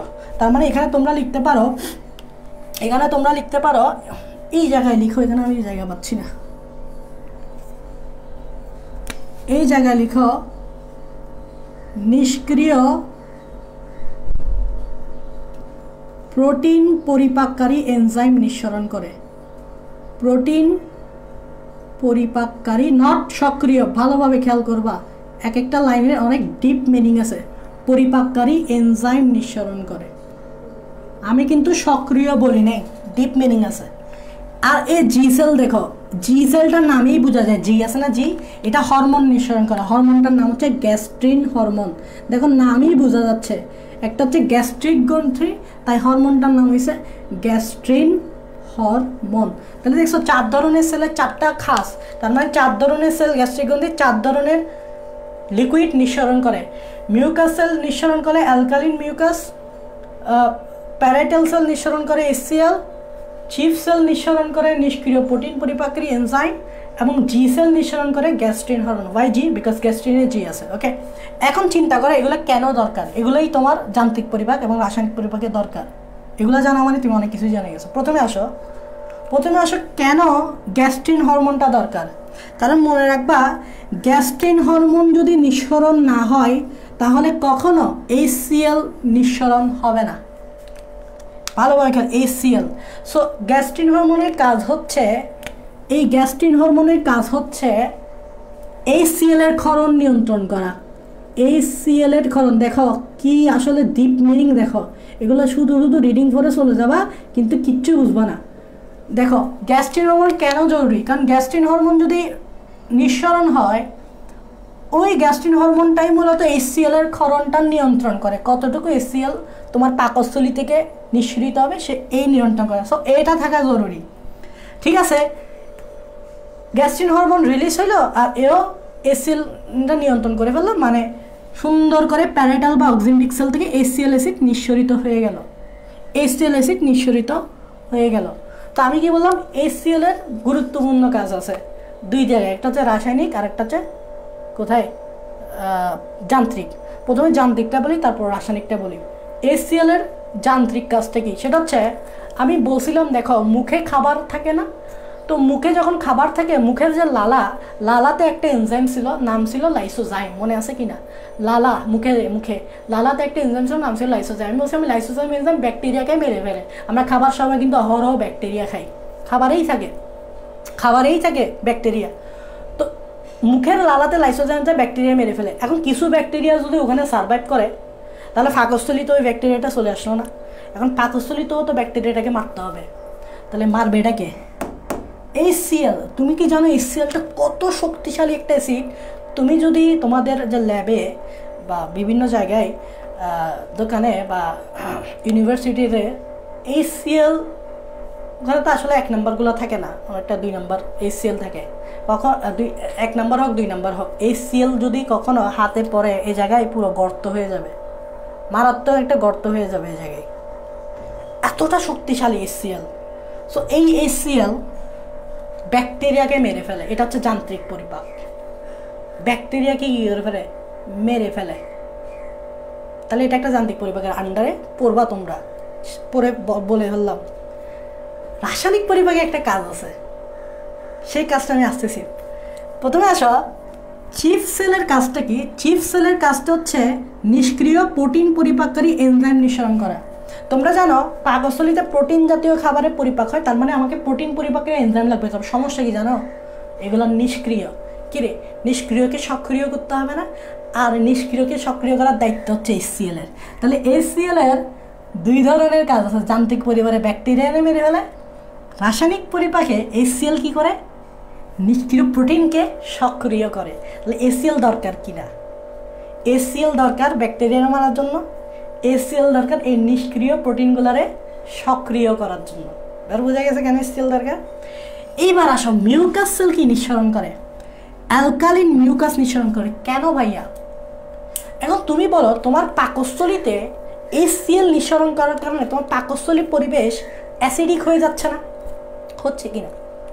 অ্যাসিড বেশি তৈরি হচ্ছে না, তাহলে তোমার পাকস্থলীর অ্যাসিডিক হয়ে যাচ্ছে না। আর তুমি জানো HClটা এতটা শক্তিশালী যে সামান্য যদি আমার হাতে পর আমার হাতটা অনেক বড় একটা গর্ত হয়ে যাবে, হাত দিয়েও দেখা যেতে পারে যদি 1 নম্বর HCl হয়। এতটা ক্ষত জিনিস যখন আমার পাকস্থলীর ভিতরে নিঃসরণ হয়, তাহলে আমার পাকস্থলী কেন ফুটো হয়ে যাচ্ছে না? চিন্তা আসছে না? আমার পাকস্থলী ফুটো হচ্ছে না কারণ এই যে মিউকাসা বা মিউকাস মেমব্রেন বা এই যে পুরো পাকস্থলী প্রাচীর দেখো কত মোটা, বাইরে থেকে শুরু করে এটা ভিতরের দিক পর্যন্ত এই পুরো প্রাচীরটা কত মোটা। এত মোটা জিনিস HCl এর ফুটো করা সম্ভব না। প্লাস ভিতরের দিকে আছে মিউকাসা বা মিউকাস মেমব্রেন, যেটাকে আমি বলছিলাম প্রোটেক্টিভ লেয়ার, যেটা প্রোটেক্ট করে। কিভাবে? কারণ এই মিউকাসার যে গ্যাস্ট্রিক গ্রন্থি আছে, গ্যাস্ট্রিক গ্রন্থি মিউকাস সেল আছে, মিউকাস সেল অ্যালকালিন মিউকাস নিঃসরণ করে। দেখো নামে বোঝা যাচ্ছে অ্যালকালিন। মিউকাসটা কীরকম? অ্যালকালিন মানে ক্ষারীয়। তুমি জানো ক্ষার অ্যাসিডকে কী করে? প্রশমিত করে ফেলে। তাহলে অ্যাসিডটা কি আর অ্যাসিড থাকতেছে, আস্তে আস্তে প্রশমিত হয়ে যাচ্ছে, অ্যাসিডের পরিমাণ আস্তে আস্তে কমে যাচ্ছে। তার মানে মিউকাস সেল যেটা মিউকাসটা নিঃসরণ করতেছে এটা ক্ষারীয়, আর আমরা জানি ক্ষার অ্যাসিডকে প্রশমিত করে ফেলে। সো এই জন্য আমার পাকস্থলীর তেমন বেশি অসুবিধা হয় না, এটা আমরা পরেও পড়বো। সো আশা করি এই 4 ধরনের সেলের 4 ধরনের ফাংশন বুঝছো, আশা করি এগুলা বুঝে বুঝে পড়তে পারবা। হ্যাঁ আচ্ছা, তো আসো ভাইয়া যান্ত্রিক পরিপাকটা শিখে ফেলছি, প্রায় শিখে ফেলছি। তারপর রাসায়নিক পরিপাক আসতেছি, প্রায় যান্ত্রিক পরিপাক প্রায় শিখে ফেলছি। কেমনে শিখে ফেলছি? কারণ তুমি গ্যাস্ট্রিক গ্রন্থি সম্বন্ধে জানা মানে তুমি যান্ত্রিক পরিপাক জানা, কারণ গ্যাস্ট্রিক গ্রন্থিতে 4 ধরনের কাজ আছে। এখানেই মূলত যান্ত্রিক পরিপাক, এখানেই রাসায়নিক পরিপাক। এবং মনে রাখবা গ্যাস্ট্রিক গ্রন্থিতে 4 ধরনের সেল থেকে 4 ধরনের লিকুইড নিঃসরণ হচ্ছে, এগুলোকে একসাথে বলা হয় গ্যাস্ট্রিক জুস। কি বলা হয়? জুস আর কি, জুস মানে বুঝো না? জুস মানে কি, যখন বিভিন্ন জিনিস একসাথে মিশাই জুস তৈরি, একটা জিনিস তৈরি করি, এটা হচ্ছে জুস। জুস মানে হচ্ছে বিভিন্ন জিনিস মিশাই। তো গ্যাস্ট্রিক গ্রন্থিটাতে মিউকাস লিকুইড থাকে, এসিএল লিকুইড থাকে, তারপর হরমোন থাকে, তারপর এনজাইম থাকে, এগুলো একসাথে বলা হয় গ্যাস্ট্রিক জুস। এগুলোকে একসাথে বলা হয় কি? Gastric juice. তাহলে গ্যাস্ট্রিক জুসে কী কী থাকে? মিউকাস থাকে, অ্যালকালি, এসিএল থাকে, বলো, তারপর নিষ্ক্রিয় প্রোটিন পরিপাককারী এনজাইম থাকে, গ্যাস্ট্রিন হরমোন থাকে, এগুলোকে একসাথে বলে গ্যাস্ট্রিক জুস। তো আসো আমরা কাহিনীটা এবার পড়ে ফেলি যে হোয়াট ইজ পাকস্থলীর যান্ত্রিক পরিপাক। হোয়াট ইজ পাকস্থলীর যান্ত্রিক পরিপাক? দেখো এখানে যান্ত্রিক পরিপাকটা আমি বলতেছি, তাহলে আসো, সেটা হচ্ছে তোমরা একটু আগে দেখছো পাকস্থলীতে আছে পেশি স্তর, একটু আগেই দেখেছি পেশি স্তরগুলো কি কি ছিল? অনুদৈর্ঘ্য পেশি স্তর, তারপর একটা কি ছিল? সার্কুলার বা বৃত্তাকার পেশি স্তর। এই পেশি স্তরগুলো আমরা জানি সংকুচিত প্রসারিত হইতে পারে। তো পেশি স্তরগুলো কিন্তু বিভিন্ন জায়গা জুড়েই থাকে, দেখছো? একটা থাকে দৈর্ঘ্য বরাবর, খেয়াল করো, পেশি স্তর একটা ছিল অনুদৈর্ঘ্য, মানে এরকম দৈর্ঘ্য বরাবর, এটা একটা পেশি স্তর। আরেকটা ছিল এরকম গোল গোল করে থাকে, মানে এভাবে গোল করে থাকে, দেখো এভাবে গোল করে থাকে, এটা একটা বৃত্তাকার পেশি স্তর। আর এটা থাকে দৈর্ঘ্য বরাবর, এভাবে থাকে দৈর্ঘ্য বরাবর, এটাকে বলা হয় অনুদৈর্ঘ্য পেশি স্তর। তাহলে এটা একদিকে, এটা একদিকে, তাহলে পেশি স্তরগুলো বিভিন্ন দিকে হওয়ায়, দেখো এটা এই দিকে গোল আর এটা এই দিকে, তাহলে পেশি স্তরগুলো বিভিন্ন দিকে হয়। কিছু বুঝাইল? সেটা হচ্ছে পাকস্থলীগুলো বিভিন্ন দিকে মোচড় দিতে পারে, গোল করে মোচড় দিতে পারে, লম্বা করে মোচড় দিতে পারে। তার মানে এই পেশি স্তরের কারণে কি হয়? পেশি স্তর বিভিন্ন দিকমুখী হয়। কি হইল? বিভিন্ন দিকমুখী হয়েছে কিনা তোমরা আমাকে বলো তো। একটা হচ্ছে দৈর্ঘ্য বরাবর আর একটা গোল করে, তো বিভিন্ন দিকমুখী হয়। পাকস্থলী কি করতে পারে? বিভিন্ন দিকে মোচড় দিতে পারে। তাহলে পাকস্থলী কি করতে পারে? বিভিন্ন দিকে মোচড় বা সংকোচন দিতে পারে। এই মোচড় এবং সংকোচনের কারণে পাকস্থলীর ভিতরে যে খাবারগুলো আছে, খাবারগুলো আরও বেশি চূর্ণ হয়। খাবারগুলো আস্তে আস্তে চূর্ণ হয়ে খাবার কি হয়ে যায়? পেস্ট হয়ে যায়। খাবার কি হয়ে যায়? পেস্ট হয়ে যায়। তাহলে খাবার পেস্ট হওয়ার একটা কারণ হচ্ছে পাকস্থলীর যে পেশি স্তর আছে বিভিন্ন দিকমুখী হয়, পাকস্থলী বিভিন্ন দিকে মোচড় বা সংকোচন করতে পারে। তো মোচড়ের কারণে তোমরা জানো এভাবে চাপ দিলে পেস্ট হয়ে যাবে না? টুথপেস্টের যে পেস্ট না, ওইটাই বলতে হবে। খাবার কি হয়ে যাবে? পেস্ট হয়ে যাবে। খাবার কি হয়ে যাবে? পেস্ট হয়ে যাবে। এতটুকু তো আশা করি তোমাদেরকে বুঝাইতে পারছি। এটা কিন্তু আমরা পেশি স্তরগুলো কিন্তু একটু আগে ফিগারে দেখছিলাম। আচ্ছা, তারপর কি হয়? এখন এখানে খাবার যখন চূর্ণ বিচূর্ণ হবে তখন পাকস্থলীর যে প্রাচীরের যে গ্যাস্ট্রিক গ্রন্থির যে প্যারাইটাল কোষ আছে না, প্যারাইটাল কোষ থেকে কি নিঃসরণ হবে? HCl acid. একটু আগে আমি পড়াই ফেলছি, সব বুঝতে সুবিধা হচ্ছে।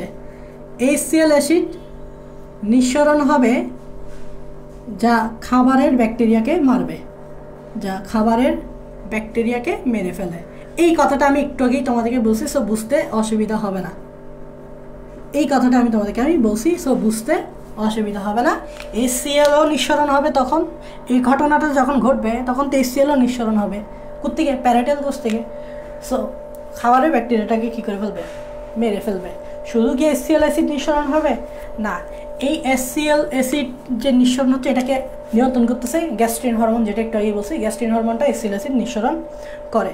তো অর্থাৎ ব্যাপারটা কী হইল যে এই ঘটনাগুলো যখন ঘটবে তখন এটার উপর কি নিঃসরণ হবে, পাকস্থলীর প্রাচীর থেকে বা গ্যাস্ট্রিক গ্রন্থি থেকে গ্যাস্ট্রিক জুস নিঃসরণ হবে। গ্যাস্ট্রিক জুস বলতে আমি একটু আগে বুঝেছি, গ্যাস্ট্রিক জুস কী ছিল বলো তো? গ্যাস্ট্রিক জুস বলতে আমরা বুঝাচ্ছি মিউকাসটা, এনজাইমটা, মানে এখানে মিউকাস থাকবে, কি থাকবে এখানে বলো তো? মিউকাস, এনজাইম, নিষ্ক্রিয় এনজাইম, মনে আছে তো? তারপর HCl, এটাই বোঝাচ্ছে, এগুলোই গ্যাস্ট্রিক জুস একসাথে। তারপর গ্যাস্ট্রিন হরমোন, এগুলোকেই আমরা একসাথে গ্যাস্ট্রিক জুস হিসেবে জানি। তো এই গ্যাস্ট্রিক জুসগুলা এটা তো মোচড় হচ্ছে, দেখো খাবারগুলোকে তো মোচড় দিচ্ছে বা পেস্ট করতেছে, তো সাথে গ্যাস্ট্রিক জুসও এই পেস্টের উপর পড়বে। তো পেস্টের সাথে উপর যখন এই গ্যাস্ট্রিক জুসটা পড়বে তখন গ্যাস্ট্রিক জুস পেস্টের সাথে মিশে একটা অর্ধ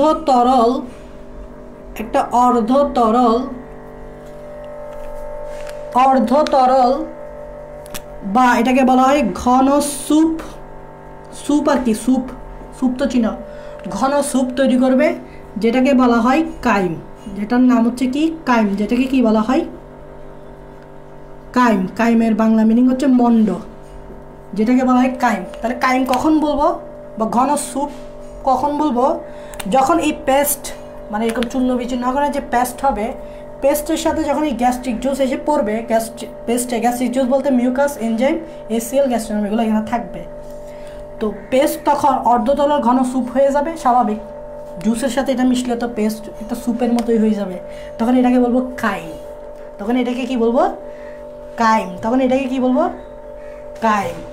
এটাই হচ্ছে কিন্তু তোমার যান্ত্রিক পরিপাক।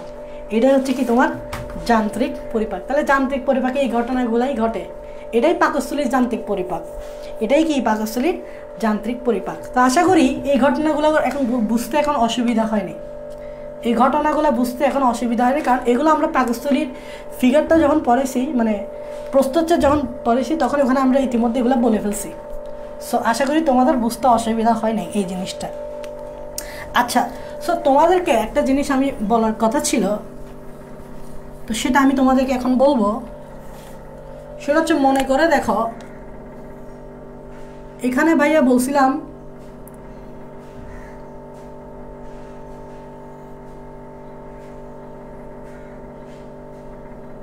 এটা হচ্ছে পাকস্থলীর পাইলোরাস। মনে করে দেখো, এটাকে বলছিলাম পাইলোরাস, আর এটাকে বলছিলাম ভাইয়া অ্যান্ট্রাম, এটাকে আমি বলছিলাম অ্যান্ট্রাম, তাই না?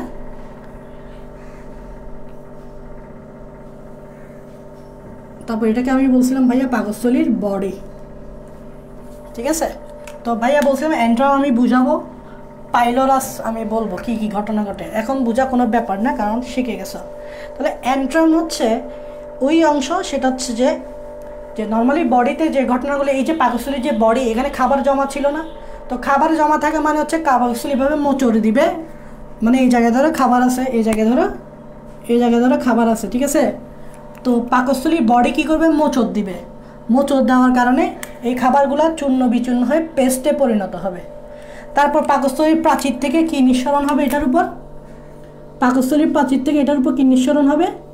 Gastric juice. এই যে একটু আগে আমি বলছিলাম না, গ্যাস্ট্রিক জুসে কি থাকে? মিউকাস থাকে,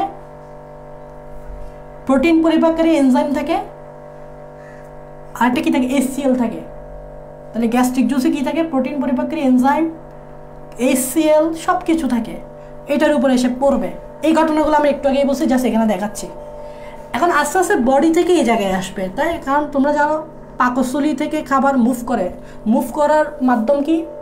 পেরিস্টালসিস। খাবার মুভ করে কেমনে? পেরিস্টালসিসের মাধ্যমে। তো পেরিস্টালসিসের মাধ্যমে খাবার মুভ করে অ্যান্ট্রামে আসবে। অ্যান্ট্রামেও এই ঘটনাটা ঘটে পুরো পূর্ণরূপ। তাহলে অ্যান্ট্রামেও কি ঘটে? এই সেম ঘটনা ঘটে। অ্যান্ট্রামেও কি ঘটে? সেম ঘটনা ঘটে। মানে এখানে যেরকম ঘটনা ঘটবে, গ্যাস্ট্রিক জুস পড়বে, এখানেও কিন্তু এটার উপর গ্যাস্ট্রিক জুস খাবারের উপর, এই যে এখানে খাবার আছে না, এখানেও খাবারের উপর কি পড়বে? এই অ্যান্ট্রাম অংশেও কিন্তু খাবারের উপর গ্যাস্ট্রিক জুস পড়বে, খাবার আরও বেশি চূর্ণ বিচূর্ণ হবে। এই ঘটনাটা এখানেও রিপিট হবে। অ্যান্ট্রামে সেই ঘটনা ঘটে, তবে অ্যান্ট্রামে আরেকটা স্পেসিফিক ভূমিকা আছে, সেটা আমি বলতেছি। তো আমি বলতে চাচ্ছি এখানে যে ঘটনাটা ঘটবে এখানেও ঠিক সেম ঘটনাই ঘটবে, বাট এটা আরেকটা স্পেসিফিক ভূমিকা আছে। এখন দেখো সেটা হচ্ছে, এটা হচ্ছে পাইলোরাস। আমি বলছি এই পাইলোরাস দিয়ে খাবার কিন্তু বের হয়ে কোথায় চলে যাবে বলো তো? এটা হচ্ছে ডিওডেনামে চলে যাবে, তাই না? এই যে এটাকে আমি বলছিলাম পাইলোরিক স্ফিংটার, শুরু থেকে বলছিলাম। তো খাবার এখন আস্তে আস্তে এখানে আসবে, এই জায়গায় আসবে, পাইলোরাসে আসবে। কেন পাইলোরাসে আসবে? এই জন্য কারণ খাবারের পরিপাক এখানে অলরেডি হয়ে গেছে, এখন এটা বের হয়ে ডিওডেনামে যাবে। রাসায়নিক পরিপাকটা দেখানো বাকি, ওটা দেখাবো। তো যান্ত্রিক পরিপাকও হয়ে গেছে এখানে, রাসায়নিক পরিপাকও কমপ্লিট, দোনোটা কমপ্লিট। আস্তে করে এটা দিয়ে বের হয়ে খাবার ডিওডেনামে চলে আসবে, এটা একটা কথা। তবে মনে রাখবা সব খাবার কিন্তু একসাথে যায় না। আমরা অনেকে মনে করি ভাইয়া এখানে একটা খাবার আসলো, আবার খাবার আসলো, আবার খাবার আসলো, তো ঘটনাটা মনে হয় এরকম না। ঘটনাটা এরকম না। এখানে খাবার যখন আসবে সেটা এখান থেকে এখানে আসবে, এখান থেকে এখানে যাবে। তবে এখানে সব খাবার কিন্তু ডিওডেনামে যায় না, এখান থেকে কিছু খাবার ডিওডেনামে যাবে। কিছু খাবার, এই কিছু খাবার দেখো, এটা অনেক বড় দিছি, এটা অনেক ছোট দিছি। পাইলোরাস থেকে কিছু খাবার ডিওডেনামে যাবে, বাকি যে খাবারগুলো সেগুলো তো পাইলোরাসেই আটকাই আছে। তো পাইলোরাসে আটকে থাকলে হবে না, এরা কি করবে? পেছন দিকে মুভ করবে, পিছন দিকে মুভ করে অ্যান্ট্রামে যাবে। পিছনে কে আছে? অ্যান্ট্রাম। দেখো পাইলোরাস থেকে মুভ করে, দেখো আমি আবার বলতেছি, পাইলোরাসে যে খাবারগুলো আছে সবগুলো কিন্তু ডিওডেনামে প্রবেশ করবে না, অল্প কিছু পরিমাণ খাবার ডিওডেনামে প্রবেশ করবে। তাহলে এখানে বাকি যে খাবারগুলো, তাহলে এটা কি পাইলোরাসে থেকে যাবে? না, সুন্দর করে পিছনের দিকে মুভ করবে। পিছনের দিকে মুভ করা মানে নিম্নমুখী থেকে ঊর্ধ্বমুখী, এটাকে বলা হয় ঊর্ধ্বমুখী সংকোচন। উপর থেকে নিচে নামা মানে নিম্নমুখী, নিচ থেকে উপরে যাওয়া মানে তো ঊর্ধ্বমুখী। ঊর্ধ্বমুখী সংকোচন কার কারণে হয়? পেরিস্টালসিস। উপর থেকে নিচে নামে পেরিস্টালসিসের কারণে, ঠিক সেমভাবে নিচ থেকে উপরে উঠে পেরিস্টালসিসের কারণে। সো এখানে একটা পেরিস্টালসিস হওয়ার কারণে খাবার ঊর্ধ্বমুখী সংকোচনের মাধ্যমে পাইলোরাস থেকে অ্যান্ট্রামে যাবে। কেন যাবে? কারণ অ্যান্ট্রামে গেলে ওই খাবারের উপর আবার গ্যাস্ট্রিক জুস পড়বে। সেম খাবার, দেখো অলরেডি গ্যাস্ট্রিক জুস এখানেও পড়ছিল, এই জায়গায় পড়ছিল, পড়ার কারণেই তো পাইলোরাস দিয়ে বের হওয়ার জন্য যাচ্ছিল। কি যে খাবারগুলো বাকি ছিল সেগুলো আবার পেছনের দিকে চলে গেছে, মানে ঊর্ধ্বমুখী চলে গিয়ে আবার অ্যান্ট্রামে আসছে। আবার অ্যান্ট্রামে যখন আসছে, অ্যান্ট্রাম কী করলো? আবার এটার উপর গ্যাস্ট্রিক জুস নিঃসরণ করলো, আবার এটারা আরও বেশি চূর্ণ বিচূর্ণ করতেছে, মানে পারফেক্টভাবে করতে চাচ্ছে পাকস্থলী। এখানে পারফেক্টভাবে এটা পরিপাকটা করতে চাচ্ছে। এভাবে পুনরায় কিছু খাবার যদি ডিওডেনামে যায়, কিছু খাবার পাইলোরাস দিয়ে ব্যাক করে অ্যান্ট্রামে চলে যাবে। অ্যান্ট্রাম কী করবে? আবার গ্যাস্ট্রিক জুস ফেলাবে এটার উপর, এটার আরও বেশি ভর্তা করবে, তারপর সুন্দর করে আবার পাইলোরাসে পাঠাবে, পাইলোরাস এখান থেকে আবার কিছু পাঠাবে, বাকি যেগুলো থাকবে সেগুলো আবার অ্যান্ট্রামে চলে যাবে। অ্যান্ট্রাম আবার এটার উপর কী ফেলাবে? জুস ফেলাবে, এটার আরও বেশি কী করবে? ভর্তা করবে, আবার এখানে যাবে, এখান থেকে আবার কিছু খাবার এখানে প্রবেশ করে, বাকিগুলো আবার অ্যান্ট্রামে চলে যাবে, আবার অ্যান্ট্রামে এটার উপর জুস ফেলাবে করবে। এই ঘটনাগুলো ঘটতে থাকে, বুঝতে পারছো? সো এই জন্য আমি বলছি অ্যান্ট্রামটা একটু স্পেশাল।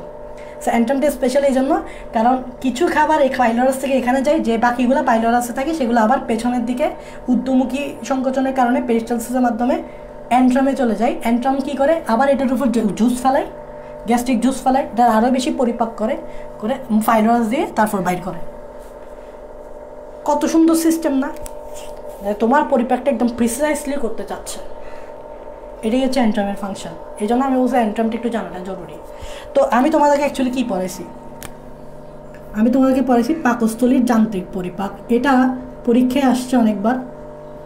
তো তা একটা বোর্ডে আসছিল, আমার মনে আছে, এটা আরও কয়েকটা বোর্ডে আসছিল, বাট মনে নেই আর কি। এটা আসছিল, এটা তুমি দেখতে পারো, এটা দেখতে পারবো রাজশাহী বোর্ড। আমার একটাই আপাতত মনে আছে, রাজশাহী বোর্ড 2017, এটা মনে আছে আপাতত। রাজশাহী বোর্ড 2017-তে পাকস্থলী যান্ত্রিক পরিপাকটা আসছিল। তো পাকস্থলী যান্ত্রিক পরিপাককে তুমি 3টা ভাগে ভাগ করবা। পরীক্ষা লেখার সময় কীভাবে লিখবা দেখো। প্রথম হচ্ছে যান্ত্রিক পরিপাক, আগে এখানে এসে খাবার জমা হবে। দেখো এখানে এসে খাবার জমা হয়েছে, তো খাবার জমাটা বলবা। তারপর এখানে আসার পর খাবারের উপর গ্যাস্ট্রিক জুস পড়ছে, তার মানে খাবারগুলা দুপুর গ্যাস্ট্রিক জুস পড়ছে, তারপর খাবারগুলোকে চূর্ণ বিচূর্ণ করে মিক্স করানো হয়েছে। তার মানে নেক্সট ধাপে বলবা খাবার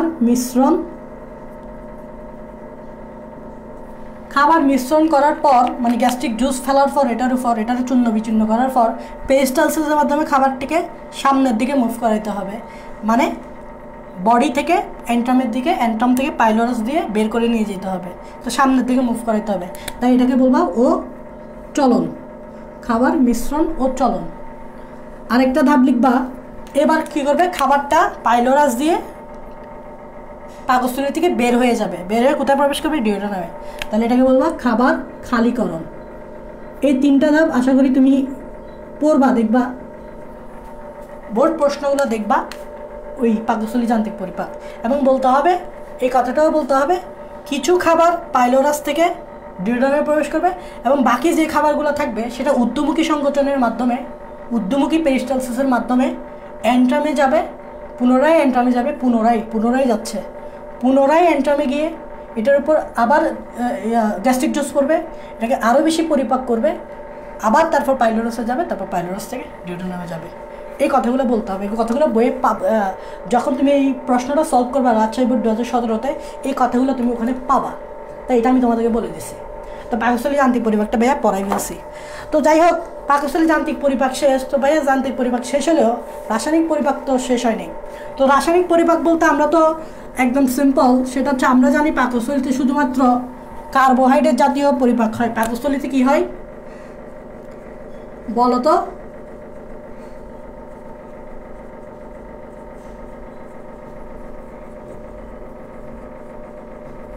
কার্বোহাইড্রেটে কি হয়? প্রোটিন জাতীয় খাবারের পরিপাক হয়। প্রোটিন, শুধু লিখো, শুধু প্রোটিন জাতীয় খাবারের পরিপাক হয়, মানে মাছ মাংস যেগুলো খাও সেগুলোর পরিপাক তোমার ইয়েতে হয়, পাকস্থলিতে হয়।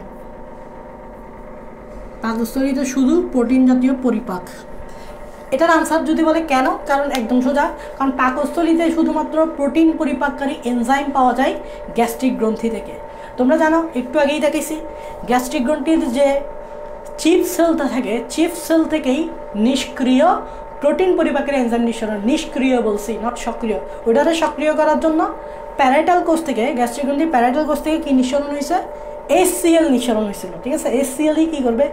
ওই নিষ্ক্রিয়গুলারে সক্রিয় করবে, ঠিক আছে? এখন আমরা অনেকে প্রোটিন কি জানি না। সো প্রোটিন কিন্তু একটা জটিল খাবার, খেয়াল করবা, প্রোটিন কিন্তু একটা জটিল খাবার। জটিল খাবার মানে এটাকে বলা হয় জটিল, বা এটাকে বলা হয় পলিপেপটাইড যৌগ। এটাকে বলা হয় পলিপেপটাইড যৌগ। অনেকে পলিপেপটাইড মানে বোঝে না, তা আমি তাদেরকে বোঝাচ্ছি। পলি মানে অনেকগুলা, পেপটাইড মানে বন্ধন। এখন দেখো, নর্মালি কার্বোহাইড্রেটের ক্ষেত্রে আমরা দেখছিলাম যে স্টার্চ বা গ্লাইকোজেন যেগুলো ছিল, এগুলো ছিল পলিস্যাকারাইড, এবং পলিস্যাকারাইডগুলোকে ভাঙলে আমরা যে সরল অণুটা পাইছিলাম ওইটা ছিল গ্লুকোজ। তাহলে গ্লুকোজ দিয়েই কিন্তু স্টার্চ হয়েছে। ঠিক সেমভাবে প্রোটিনকে ভাঙলে তুমি যে সরল অণুগুলো পাবা, এগুলোর নাম হচ্ছে অ্যামাইনো অ্যাসিড। এগুলোর নাম হচ্ছে অ্যামাইনো অ্যাসিড। দ্যাট মিনস এই অ্যামাইনো অ্যাসিডগুলাই তোমার যুক্ত হয়ে প্রোটিন তৈরি করে। তাহলে প্রোটিন যদি তুমি, প্রোটিন কীভাবে তৈরি হবে? প্রোটিন এরকম অনেকগুলা, 1 2 3 4 5 6 7 8 এরকম অনেকগুলো অ্যামাইনো অ্যাসিড নিয়ে তৈরি হবে। এটা একটা অ্যামাইনো অ্যাসিড, এটা একটা, এটা একটা, এটা একটা, এটা একটা, এটা একটা, এটা একটা, এটা একটা অ্যামাইনো অ্যাসিড, অনেকগুলো। এবং দুইটা অ্যামাইনো অ্যাসিড পরস্পর একটা বন্ডের মাধ্যমে যুক্ত হয়। এটা একটা, দুইটা অ্যামাইনো অ্যাসিড বন্ডের মাধ্যমে, bond bond bond bond bond, দুইটা অ্যামাইনো অ্যাসিড যে বন্ডের মাধ্যমে যুক্ত হয়, এই বন্ডটাকে বলা হয় পেপটাইড বন্ড। এই বন্ডটাকে কি বলা হয়?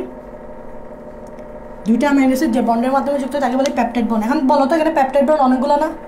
1 2 3 4 5 6 7, প্রায় অনেকগুলো পেপটাইড বন্ড না? তাই এটাকে বলা হয়, অনেকগুলো হলে কি বলি? পলি। অনেকগুলো পেপটাইড বন্ধন বিধে এটাকে বলে পলিপেপটাইড। তো আশা করি বুঝতে পারছো প্রোটিন মানে কি। প্রোটিন মানে হচ্ছে একটি পলিপেপটাইড যৌগ, মানে অনেকগুলো অ্যামাইনো অ্যাসিড পেপটাইড বন্ধনের মাধ্যমে, পলিপেপটাইড বন্ধনের মাধ্যমে যুক্ত হয়ে প্রোটিন তৈরি করে। তো এখন কেউ যদি বলে ভাই প্রোটিনের পরিপাক মানে কি, প্রোটিনের পরিপাক মানে হচ্ছে প্রোটিন থেকে অ্যামাইনো অ্যাসিড পাওয়া।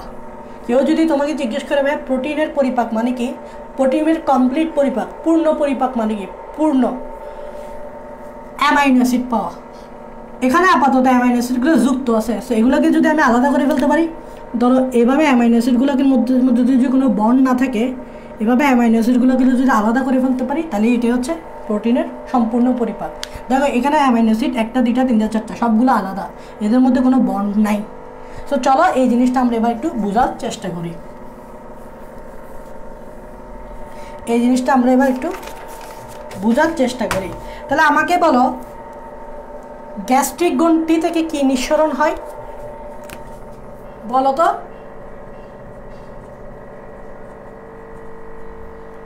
গ্যাস্ট্রিক গ্রন্থিতে 2টা সেল থাকে, কি কি সেল বলো তো? প্যারাইটাল সেল, 4টা থাকে, এর মধ্যে 2টাই কাজ করবে। আর একটা হচ্ছে তোমার চিফ সেল, তাই না?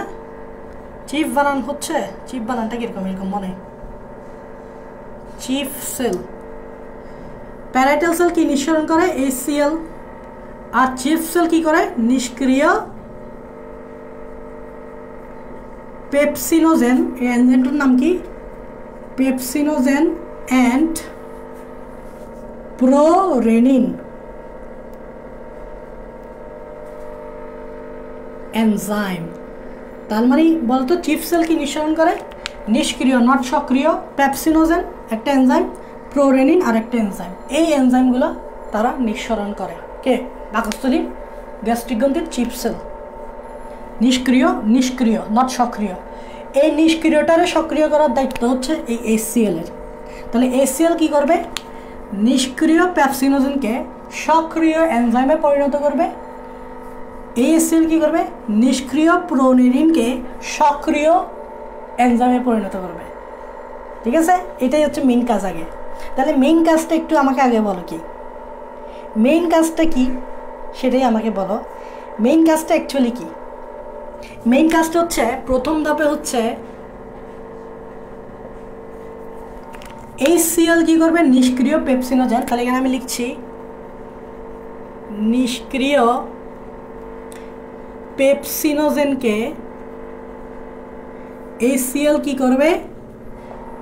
সক্রিয় এনজাইমে কনভার্ট করবে। ওই এনজাইমটার নাম হচ্ছে পেপসিন।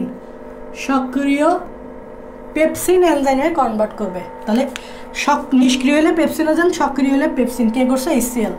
ঠিক সেমভাবে নিষ্ক্রিয় প্রোরেনিনকে HCl কি করবে? সক্রিয় রেনিনে কনভার্ট করবে। সক্রিয় রেনিন। দেখছো প্রথম ধাপ এটাই।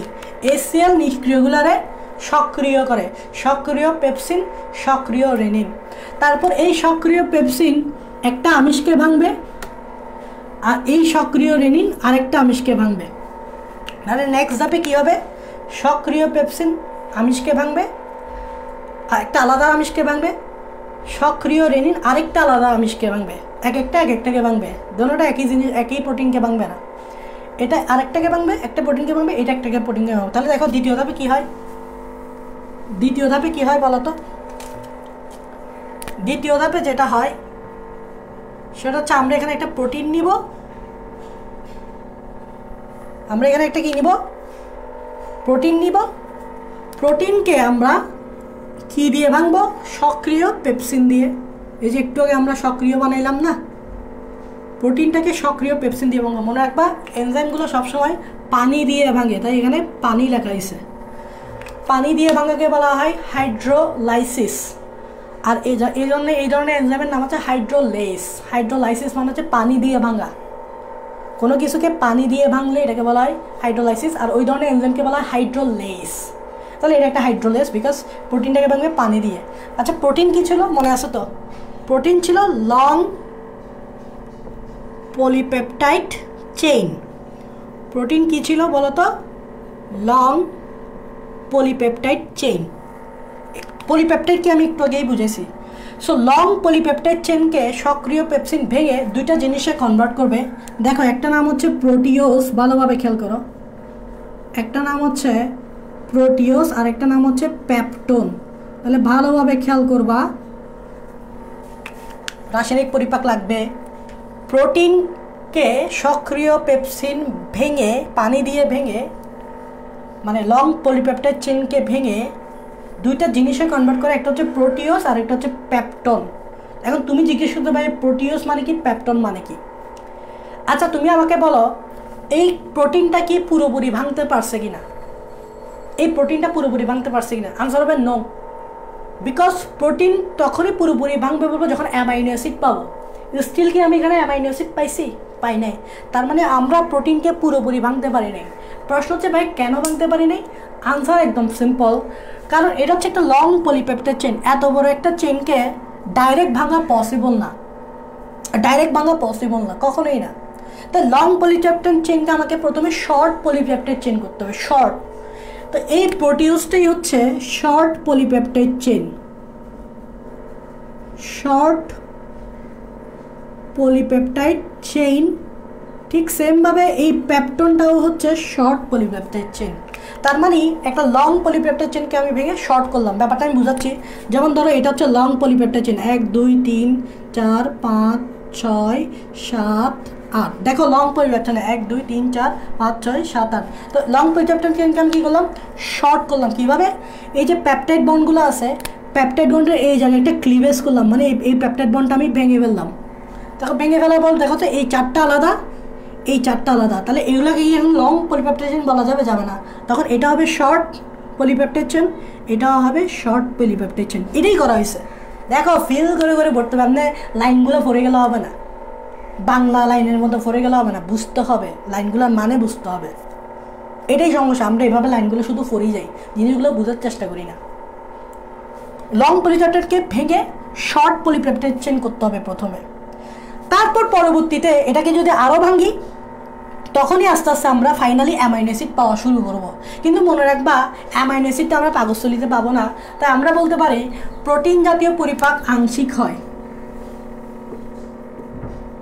পাকস্থলীতে প্রোটিন জাতীয় পরিপাক আংশিক হয়, মানে অর্ধেক হয়, বাকি কাহিনী হবে ক্ষুদ্রান্তে। তোমরা জানো এরপরে আছে ক্ষুদ্রান্তে বাকি কাজগুলো সেরে ফেলবে। এজন্য পাকস্থলীতে এতটুকুই গিয়ে স্টপ হবে, এখান থেকে আমি অ্যামাইনো অ্যাসিড স্টিল পাবো না। সো পাকস্থলী অ্যাকচুয়ালি পুরোপুরি প্রোটিন জাতীয় খাবার পরিপাক করতে পারে না, বিকজ এখানে আমি অ্যামাইনো অ্যাসিড পাচ্ছি না, জাস্ট এটাকে শর্ট করা হয়েছে। বাকি কাজগুলো আমরা ক্ষুদ্রান্তে পাবো বা দেখবো। বোঝা গেছে? এটা ছিল সক্রিয় পেপসিন। তাহলে ভাইয়া এখানে আরেকটা বলছিলেন, এটা দেখান, সক্রিয় রেনিনের কাজটা দেখান। তো আমরা চলো সক্রিয় রেনিনটা দেখি। সক্রিয় রেনিন কি করে? তোমরা জানো একটা প্রোটিন আছে যেটার নাম হচ্ছে ক্যাসিন। ক্যাসিনকে বলা হয় দুগ্ধ প্রোটিন, মানে এটা দুধে থাকে। এটা কোথায় থাকে? দুধে। তো দুধের যে প্রোটিনটা থাকে এটাকে বলা হয় ক্যাসিন প্রোটিন আর কি। হ্যাঁ, ক্যাসিন মানে লং পলিপেপটাইড চেন। তো তুমি আমাকে বলো এটাকে আমি কি সরাসরি ভাঙতে পারবো? লং পলিপেপটাইড চেন, বুঝা গেছে? আচ্ছা, প্রথমে একটা কাজ হচ্ছে এই ক্যাসিনটাকে সেম পানি দিয়েই তো ভাঙবো। একটু আগেই বলছি হাইড্রোলাইসিস। তো পানি দিয়ে ভাঙবো কি এনজাইমের সাহায্যে? এই যে আমরা সক্রিয় রেনিন তৈরি করছিলাম, বাইর করছিলাম না, সক্রিয় রেনিন, ওই সক্রিয় রেনিন দিয়ে ক্যাসিনকে ভাঙবো। ভেঙে যে জিনিসটা তৈরি করবো ওইটার নাম হচ্ছে প্যারাকেসিন। ভালোভাবে খেয়াল করবা, এই জিনিসটার নাম হচ্ছে প্যারাকেসিন। এখন তোমাকে যদি কেউ বলে এভাবে তুমি যদি লাইনটা পড়ে যাও, কেসিন থেকে প্যারাকেসিন মানে এটা বা কি, এটা দ্বারা কী বোঝা যায় তুমি বুঝবা না।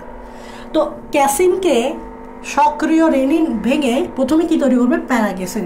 এখন অনেকে প্যারাকেসিন চিনবে না, তাদেরকে আমি বলছি তোমরা দেখবো অনেক সময় দুধ তো আছেই, অনেক সময় দুধ ফেটে গেলে দুধগুলো কোয়াগুলেট হয়ে যায়, জমাট বেঁধে যায়। তোমরা খেয়াল করবা যে দুধ তো নর্মালি লিকুইড অবস্থায় থাকে, তাই না? অনেক সময় দুধ যখন ফেটে যায় তখন দেখবা দুধগুলা, এটাকে কি বলে, দুধগুলো তখন ফেটে গেলে কি হয়, দুধের যে এটাকে কি বলবো, দুধগুলো জমাট বেঁধে যায়। কোয়াগুলেট মানে জমাট বাঁধা, দুধগুলো জমাট বেঁধে যায় আর কি, যেটাকে আমরা বলি। বা অনেক সময় দুধ থেকে আমরা কি তৈরি করার চেষ্টা করি? দই তৈরি করার চেষ্টা করি। তো দই যদি তৈরি করার চেষ্টা করি, দুধ থেকেই তৈরি করা দই না? হ্যাঁ, দুধ থেকেই। সো দুধ থেকে যখন দই তৈরি হয় তখন তো দুধগুলোকে জমাট বেঁধে ফেলতে হয়। তো অ্যাকচুয়ালি এই ক্যাসিনটা হচ্ছে তরল দুধের প্রোটিন। তো ওই দুধের প্রোটিনটাকে আমাকে জমাট বাঁধা প্রোটিনে কনভার্ট করতে হবে। তার মানে এই প্যারাগেসিনটা মানে হচ্ছে জমাট বাঁধা প্রোটিন। কি প্রোটিন? দুগ্ধ প্রোটিন। জমাট বাঁধা অবস্থায় থাকলে তখন প্যারাগেসিন বলবো। এটা করে কে? সক্রিয় রেনিন। তারপর পরবর্তী স্টেপে প্যারাগেসিনটাকেই ভাঙতে হবে। প্যারাগেসিনটাকে ভাঙতে হবে। ভাঙার জন্য তখন আর সক্রিয় রেনিন আমি ইউজ করব না, তখন আবার আগের মতো পেপসিন ইউজ করব। মানে সক্রিয় পেপসিন ইউজ করে ওই ঘটনাটাই করব যেটা একটু আগেই করছি। দেখো প্রথমে এখানে সক্রিয় রেনিন ইউজ করছি তো, বাট প্যারাগেসিনে কিন্তু এই জায়গায় এসে আবার সক্রিয় পেপসিন ইউজ হবে, এবং পেপসিন সেই তার আগের কাজটাই করবে। মানে প্রোটিওস এবং পেপটন তৈরি করছিল না, তো ওখান থেকে সেই কী তৈরি করবে? পেপটন তৈরি করবে। কী তৈরি করবে? পেপটন তৈরি করবে। পেপটন মানে কী ছিল বলো তো? পেপটন মানে ছিল শর্ট পলিপেপটাইড যৌগ। মানে এখন এখানে আমি অ্যামাইনো অ্যাসিড পাই নাই। অ্যামাইনো অ্যাসিড পাইলে বলবো কমপ্লিট পরিপাক, এই জন্য আমরা বলবো শুধু প্রোটিন জাতীয় পরিপাক হয়, শেষ। তাহলে সক্রিয় নিষ্ক্রিয় পেপসিনোজেন নিষ্ক্রিয় প্রোটিন কীভাবে প্রোটিন পরিপাকের ভূমিকা রাখছে আশা করি বুঝতে পারছো।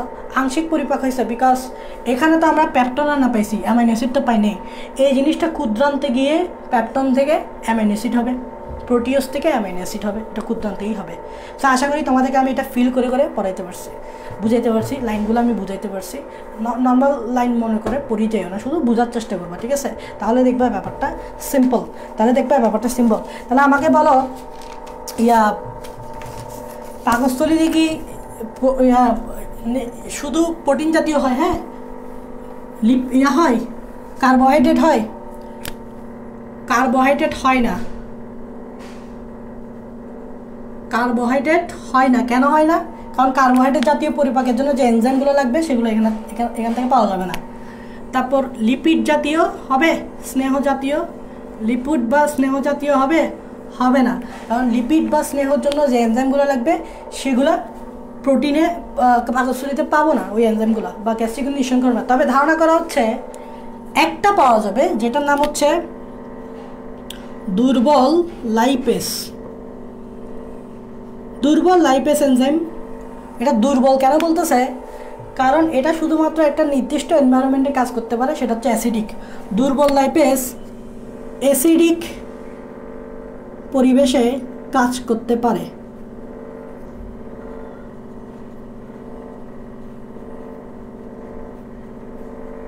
যা পাকস্থলীতে পাওয়া যায়। এমন হয় না সচরাচর, বাট কি একটা ক্ষেত্রে হয়, সেটা হচ্ছে দুর্বল লাইপেস সবসময় অ্যাসিডিক পরিবেশেই কাজ করতে পারে। এখন তোমরা জানো পাকস্থলীর পরিবেশটা কিন্তু অ্যাসিডিক, বিকজ এখানে HCl অ্যাসিড নিঃসরণ হয়, এটা তো জানো। তো এই অ্যাসিডটা ওই পরিবেশে কাজ করতে পারে, এই জন্য দুর্বল বলা হচ্ছে, কারণ অ্যাসিডিক। এবং শুধুমাত্র আমার একটা নির্দিষ্ট উপাদানকে ভাঙে, সেটা হচ্ছে মাখনের চর্বি।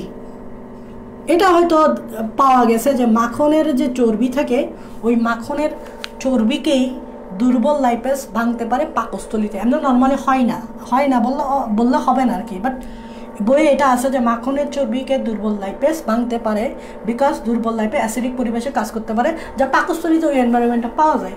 এটাই হচ্ছে কথা। সো এটা একদম সিম্পল অ্যাজ দ্যাট, ঠিক আছে? এখন একটা প্রশ্ন পরীক্ষায় আসবে, 2 নম্বরে আসবে, নট 3 নম্বর 4 নম্বর, যে পাকস্থলী, এটা খুবই ইম্পর্টেন্ট, এটা পরীক্ষায় আসবে। পাকস্থলী নিজেই পরিপাক বা হজম হয়ে যায় না কেন?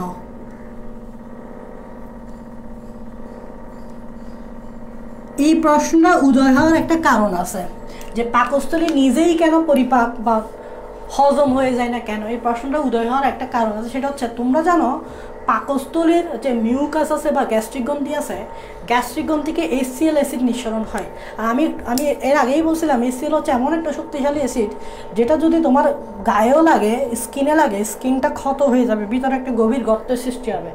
তো এত শক্তিশালী একটা অ্যাসিড আমার পাকস্থলী নিজেই নিঃসরণ করে, তাহলে আমার পাকস্থলীর ভিতরের যে দেয়ালটা ফুটো হয়ে যাচ্ছে না কেন? এটা একটা প্রশ্ন থাকতে পারে না?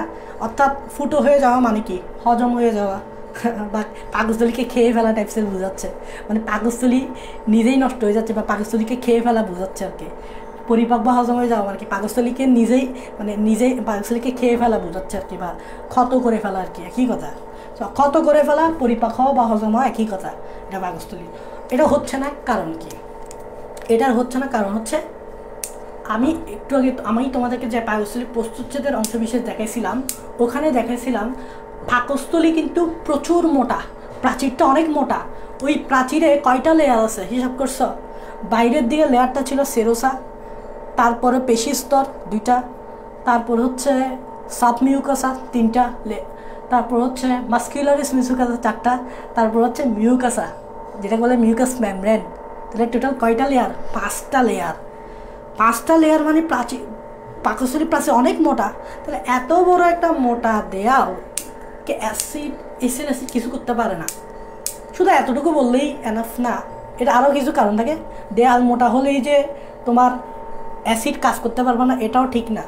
দেয়াল মোটা হলেও তোমার অ্যাসিড এটাকে ক্ষত করতে পারতো, বাট পারে না। আরও কিছু কাজ আছে। কারণ আমি বলি, সবচেয়ে ভিতরের কী ছিল বলো তো?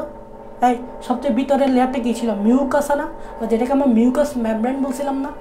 মিউকাস মেমব্রেনকে আমি প্রোটেক্টিভ লেয়ার বলছিলাম, ওখানে বলছিলাম মিউকাস লেয়ারটা বা মিউকাসা বা মিউকাস মেমব্রেনটা হচ্ছে প্রোটেক্টিভ লেয়ার।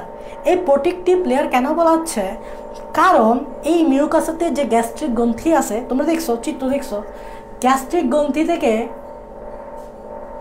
একটা জিনিস নিঃসরণ হয়, সেটা হচ্ছে মিউকাস, অ্যালকালি মিউকাস। মনে করে দেখো, একটা জিনিস নিঃসরণ হয় যেটা হচ্ছে অ্যালকালি মিউকাস। তার মানে আমার যে মিউকাস মেমব্রেন যে বা মিউকাসাটা একই কথা, মিউকাস মেমব্রেন বলো অথবা গ্যাস্ট্রিক গ্রন্থি বলো, একই কথা। আমার মিউকাস মেমব্রেন বা মিউকাসা বা গ্যাস্ট্রিক গ্রন্থি অ্যালকালি মিউকাস নিঃসরণ করে। আর তুমি জানো, এটা যেহেতু অ্যালকালি মানে ক্ষারীয়, অ্যালকালি অ্যাসিডকে কি করে? প্রশমিত করে ফেলে। তো প্রশমিত করার কারণে একটা প্রবলেম সলভ হইলো, যে অ্যাসিডটা আসলে পাকস্থলীর দেয়ালটাকে ঠিকমতো কী করতে পারবে না, মানে হজম করতে পারবে না বা ক্ষয় করতে পারবে না।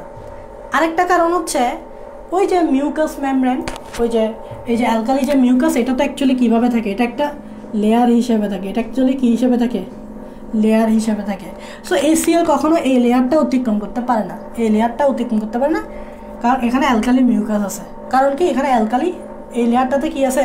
অ্যালকালি মিউকাস আছে। তো অ্যালকালি মিউকাস থাকার কারণে পাকস্থলী HCl অ্যাসিড কী করে?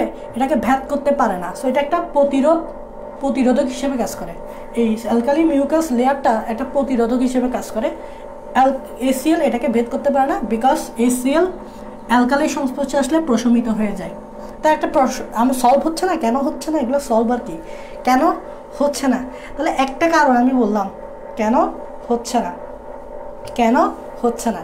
তাহলে এই জিনিসটা কোত্থেকে আসে বলো তো? এই জিনিসটা মিউকাসা থেকে আসে। এই অ্যালকালিটা কোত্থেকে আসে? অ্যালকালি মিউকাস লেয়ারটা কোত্থেকে আসে? মিউকাসা মানে মিউকাস মেমব্রেন থেকে আসে, মানে গ্যাস্ট্রিক গ্রন্থি, একই কথা। তারপর এই মিউকাসা বাইকার্বনেট আয়ন ক্ষরণ করে। কি ক্ষরণ করে? Bicarbonate ion. তোমরা জানো বাইকার্বনেটটা কিন্তু ক্ষারীয় আয়ন হিসেবে কাজ করে, যার কারণে এটাও অ্যাসিডকে প্রশমিত করে ফেলে।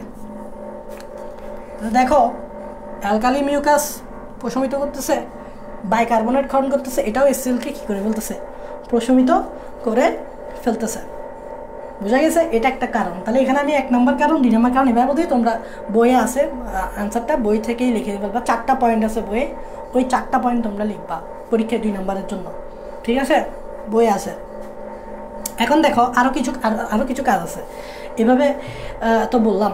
তারপর তোমরা জানো পাকস্থলী নিজেই কিন্তু এনজাইম নিঃসরণ করে। ওই এনজাইমগুলো তো চাইলে পাকস্থলীকেই হজম করে ফেলতে পারতো না এনজাইম। তো কেন হচ্ছে না? এটা কারণ হচ্ছে, পাকস্থলী যে এনজাইমটা নিঃসরণ করে, ওই এনজাইমগুলো হচ্ছে নিষ্ক্রিয় এনজাইম। তাহলে আমাকে বলো, যেহেতু নিষ্ক্রিয়, তাহলে তেমন কোনো সমস্যা হবে না। এনজাইমগুলো নিষ্ক্রিয়, সাধারণত এটা নিষ্ক্রিয় অবস্থায় থাকে। তো তেমন পাকস্থলীর প্রাচীরটা তেমন ক্ষতি করতে পারবে না। আরেকটা কারণ বলি, সেটা হচ্ছে পাকস্থলীর যে মিউকাসা আছে, মানে এই মিউকাস মেমব্রেন, ওখানকার যে কোষগুলা খুব ঘনভাবে থাকে, খুব দৃঢ়ভাবে থাকে। তার মানে এখানে যে কোষগুলো আছে, কোষগুলো খুব ঘন ও দৃঢ়ভাবে থাকে, যার কারণে HCl তেমন কি করতে পারে না, এটা কিছু মানে এটাকে ক্ষত করতে পারে না। তাহলে ক্ষত করার অনেক রিজন আছে, প্রায় 4টা রিজন তোমাদের বইয়ে লিখছে, তোমরা ওগুলোই পরীক্ষার সময় লিখবা, 2 নম্বরে আসবে। 2 নম্বরে 4টা পয়েন্ট লিখলে 2 শেষ, 2 এগুলোই। এই জন্যই HCl পাকস্থলী প্রাচীরের ক্ষত করতে পারে না। আশা করি বুঝতে পারছো। পাকস্থলী প্রাচীর বড় মোটা, এছাড়া এরা অ্যালকালি নিঃসরণ, মিউকাস নিঃসরণ করে, বাইকার্বন নিঃসরণ করে, যে HClকে প্রশমিত করে ফেলে। এর কোষগুলো খুব ঘন ও দৃঢ়ভাবে থাকে, যার কারণে এটা HCl ওটা ভেদ করতে পারে না। এরকম অনেক কারণ আছে। তো আশা করি তোমরা বুঝতে পারছো। এখন মাঝে মধ্যে দেখবা পাকস্থলীতে কিন্তু ক্ষত সৃষ্টি হইতে পারে, মাঝে মধ্যে দেখবা পাকস্থলীতে কিন্তু ক্ষত সৃষ্টি হইতে পারে। ক্ষত, আমি তো একটু আগেই বললাম যে এখন পাকস্থলী নিজেই পরিপাক হয় না, মানে পাকস্থলীতে ক্ষত সৃষ্টি হয় না। কেন সৃষ্টি হয় না? কারণ HClটা ক্ষত করতে পারবে না, কারণ পাকস্থলী এরকম একটা প্রোটেকশন আছে, প্রোটেকশন পাকস্থলী নিছে, এরকম একটা প্রোটেকশন পাকস্থলী নিজে নিছে, সমস্যা হবে না। কিন্তু মাঝে মধ্যে পাকস্থলীতে ক্ষত হয়, যেগুলোকে আমরা বলি খুবই কমন, নাম শুনছা পাকস্থলীর যে ক্ষত, এগুলোকে বলা হয় গ্যাস্ট্রিক আলসার। দেখো, গ্যাস্ট্রিক আলসার, বা এটার আরেকটা নাম আছে পেপটিক আলসার। ভালোভাবে খেয়াল করবা, একটা হচ্ছে গ্যাস্ট্রিক আলসার অথবা পেপটিক আলসার। গ্যাস্ট্রিক শব্দটা কেন বলা হচ্ছে? কারণ পাকস্থলী শব্দটার আরেকটা অর্থ হচ্ছে গ্যাস্ট্রিক, তাই এটাকে গ্যাস্ট্রিক বলছে। পেপটিক কেন বলছে এটাও বলতেছি। আচ্ছা, আলসার শব্দটার মানেটা কি? অনেকে আমরা আলসার করি কিন্তু এটা মানে বুঝি না। আলসার শব্দটা একটা গ্রিক ওয়ার্ড থেকে আসছে, ওই গ্রিক ওয়ার্ডটার মিনিং হচ্ছে ক্ষত। তাহলে ভালোভাবে খেয়াল করবা, আলসার শব্দের অর্থ কি? আলসার শব্দের অর্থ হচ্ছে ক্ষত। কার ক্ষত? তাইলে গ্যাস্ট্রিক, মানে পাকস্থলীর ক্ষত। গ্যাস্ট্রিক মানে কি রে? পাকস্থলী। তাহলে গ্যাস্ট্রিক আলসার মানে কি? পাকস্থলীর ক্ষত হওয়া, মানে ফুটো হয়ে যাওয়া টাইপসের বোঝায় আর কি, বা পাকস্থলীর প্রাচীরটা ড্যামেজ হয়ে যাওয়া। পাকস্থলীর যে প্রাচীর, ওই প্রাচীরটা ড্যামেজ হয়ে যাওয়াটাই বলা হচ্ছে পাকস্থলীর ক্ষত বা গ্যাস্ট্রিক আলসার। আলসার মানে কি? ক্ষত। কিন্তু এখানে পেপটিক কথাটা কেন বলছে? দেখো, ক্ষত মানে আমরা ওইটাই বুঝি যার যে ভিতরের অংশগুলো আছে এগুলো ড্যামেজ হয়ে যাওয়া। তো ভিতরের অংশটা ড্যামেজ হয়ে যায়, আমরা অনেকটা খেয়ে ফেলা টাইপসের বলতে পারি, খেয়ে ফেলা, বা পাকস্থলীর যে অংশগুলো ছিল এগুলো নষ্ট হয়ে গেছে বা খেয়ে ফেলছে কেউ, এরকম বোঝাচ্ছি আর কি। তো এই পেপটিক শব্দটার অর্থ হচ্ছে পরিপাকে সক্ষম, পরিপাকে সক্ষম। এই পেপটিক শব্দটার অর্থ কি? পরিপাকে সক্ষম, মানে এটা দ্বারা বোঝা যাচ্ছে কেউ একজন, সেটা কি কেউ একজন বা কোনো কিছু পাকস্থলীকে যদি পরিপাক করে ফেলতে পারে, মানে পাকস্থলীর প্রাচীরকে যদি খেয়ে ফেলতে পারে, ড্যামেজ করে ফেলতে পারে, এটাকেই বলা হচ্ছে পেপটিক, মানে পরিপাকে সক্ষম। পরিপাকে সক্ষম মানে এটা দ্বারা বোঝাচ্ছে না যে পাকস্থলী পরিপাক, খাওয়ার পরিপাকে, এটা বোঝাচ্ছে না। খাবার তো পাকস্থলী পরিপাক করবে, কিন্তু পাকস্থলী যে নিজে পরিপাক হচ্ছে, খাবার না, পাকস্থলী যখন নিজে পরিপাক হবে তখন ওইটাই বলা হচ্ছে পেপটিক। পেপটিক মানে হচ্ছে পাকস্থলী নিজেই পরিপাক হয়। তাহলে পরিপাকে সক্ষম মানে কি? পাকস্থলী নিজে পরিপাক হয়, এটা লিখতে পারো এখানে, তাহলে কনফিউজ হবে না। পাকস্থলী নিজে পরিপাক হওয়া মানে পাকস্থলীর ক্ষত হওয়া। তো এখন এটা শুধুমাত্র পেপটিক বললে শুধুমাত্র পাকস্থলী বোঝায় না, 3 জায়গায় হয়। পেপটিক বলতে হলে 3 জায়গায় হয়। একটা হচ্ছে ডিওডেনাম, পেপটিক আলসারকে আমরা বলতে পারবো ডিওডেনাম আলসার, পেপটিক আলসারকে আমরা বলতে পারবো গ্যাস্ট্রিক আলসার, যেটা পাকস্থলীতে হয়। দেখো, গ্যাস্ট্রিক আলসার তো বলছি পাকস্থলীতে বিধায়, পেপটিক আলসারটা যখন ডিওডেনামে হবে তখন বলবো ডিওডেনাম আলসার, যখন পাকস্থলীতে হবে তখন বলবো গ্যাস্ট্রিক আলসার। বুঝা গেছে? আরেকটাতে হয়তো অন্ননালীতেও হয়। তাহলে এই ডিওডেনাম আলসার বলো বা গ্যাস্ট্রিক আলসার বলো, এগুলোকেই বলা হয় পেপটিক আলসার। পেপটিক আলসার মানে বুঝাইতে চাচ্ছে তোমার পাকস্থলী ক্ষত হয়ে যাওয়া অথবা ডিওডেনাম ক্ষত হয়ে যাওয়া, এগুলোই বোঝাচ্ছে। তো পাকস্থলী ক্ষত হয়ে যাওয়া গ্যাস্ট্রিক আলসার, অথবা এটাকে পেপটিক আলসারও বলা যায়। এখন প্রশ্ন হচ্ছে, এই পেপটিক আলসার বা গ্যাস্ট্রিক আলসার কেন হয়? কারণটা তো আমাকে জানতে হবে। 2টা কারণে হয়, কারণটা তোমরা লিখবা। নাম্বার 1 কারণ হচ্ছে একটা ব্যাকটেরিয়ার কারণে, খুবই কমন। ব্যাকটেরিয়াটার নাম হচ্ছে হেলিকোব্যাক্টার পাইলোরি। হেলিকোব্যাক্টার পাইলোরি ব্যাকটেরিয়ার আক্রমণে, ভালোভাবে খেয়াল করবা, ব্যাকটেরিয়ার সংক্রমণে এই রোগটা হয় কিসের কারণে? একটা ব্যাকটেরিয়াল ইনফেকশনের কারণে, এটা হচ্ছে হেলিকোব্যাক্টার পাইলোরির কারণে, এটা 1 নম্বর রিজন। আরেক নম্বর রিজন হচ্ছে আমরা অনেক সময় আমাদের পেটে প্রদাহ হয়। প্রদাহ বলতে অনেক সময় দেখা যাচ্ছে কি প্রচুর তুমি খাওয়া দাওয়া করতেছ, মাছ মাংস প্রচুর খাওয়ার কারণে তুমি কী করলা, মানে গ্যাস্ট্রিক তোমার একটু পেটে ডিসকমফোর্ট ফিল হচ্ছে। তো ডিসকমফোর্ট ফিল হচ্ছে তুমি কিছু বাজার ওষুধের দোকান থেকে কিছু নন স্টেরয়েডাল কিছু অ্যান্টি ইনফ্লামেটরি ড্রাগ খাচ্ছ। নন steroidal anti inflammatory drug. Inflammatory মানে হচ্ছে ইনফ্লামেশন মানে হচ্ছে প্রদাহ মানে হচ্ছে জ্বালা পোড়া, তোমার জ্বালা পোড়া করতেছে পাকস্থলীতে। তো তুমি কী করলো, এই ড্রাগটা খাইলা।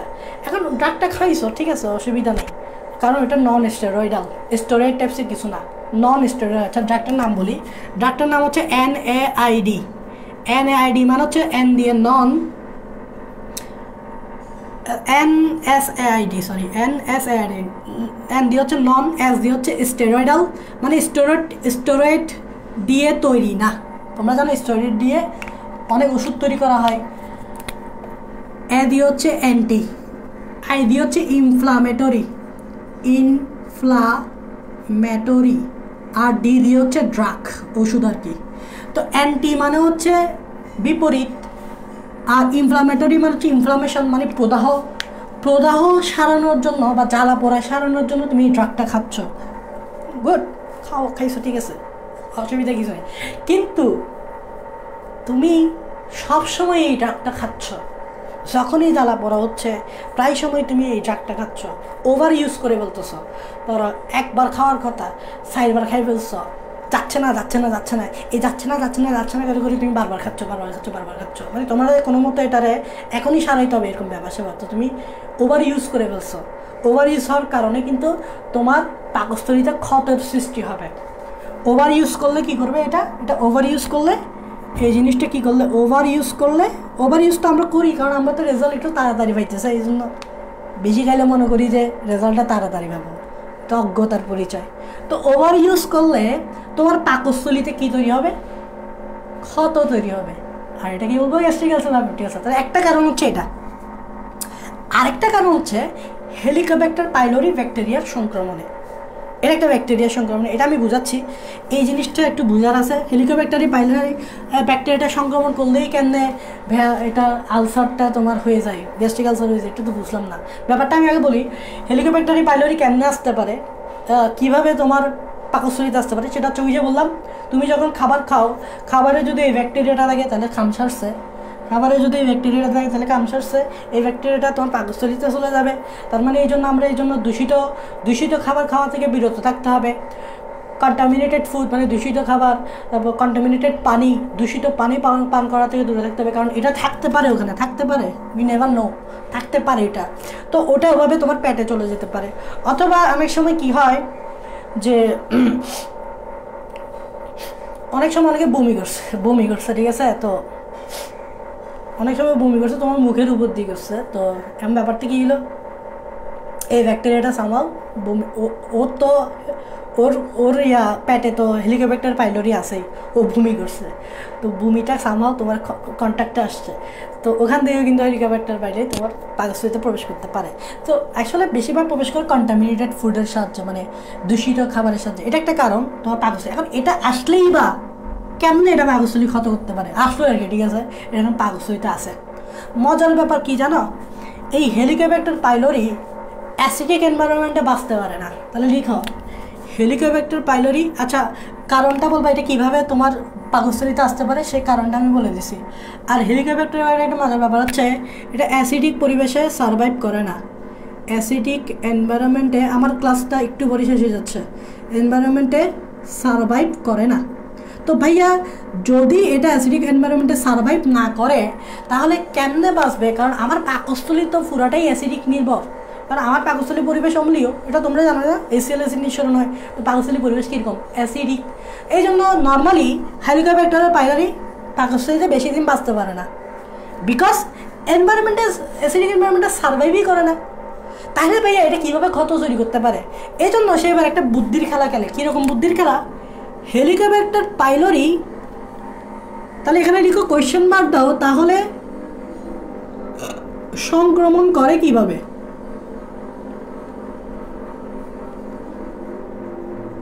কারণ পাকস্থলীর পরিবেশ তো অ্যাসিডিক, এটা তো তোমরা জানো, তাহলে তো এটা বাঁচার কথাই না। হ্যাঁ, অনেকে বাঁচে না, বাট কিছু আছে যারা একটু বুদ্ধির খেলা খেলে, মানে অ্যাসিডিক এনভায়রনমেন্টটাকে তারা প্রশমিত করবে কীভাবে? তারা কি করে, একটা ইউরিয়াস এনজাইম নিঃসরণ করে।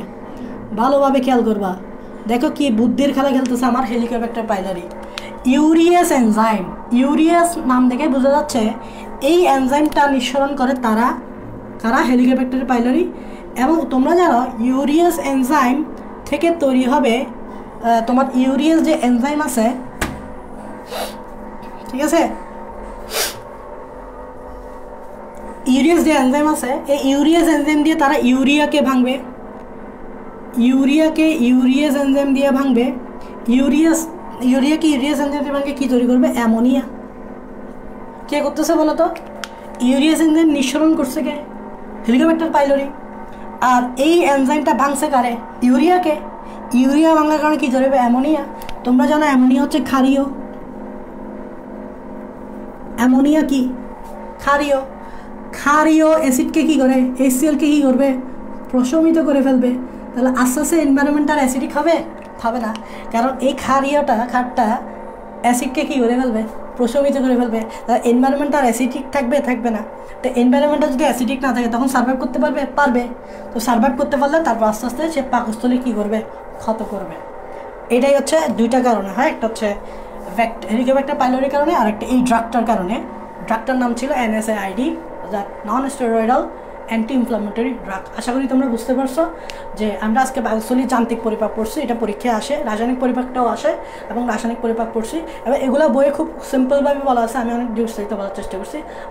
আই হোপ তোমরা যান্ত্রিক এবং রাসায়নিক পরিপাক বুঝতে পারছো, আর গ্যাস্ট্রিক আলসারটা বুঝতে পারছো, মানে পেপটিক আলসারটা বুঝতে পারছো। তো সবাই সেই পর্যন্ত সুস্থ থাকা, আল্লাহ হাফেজ।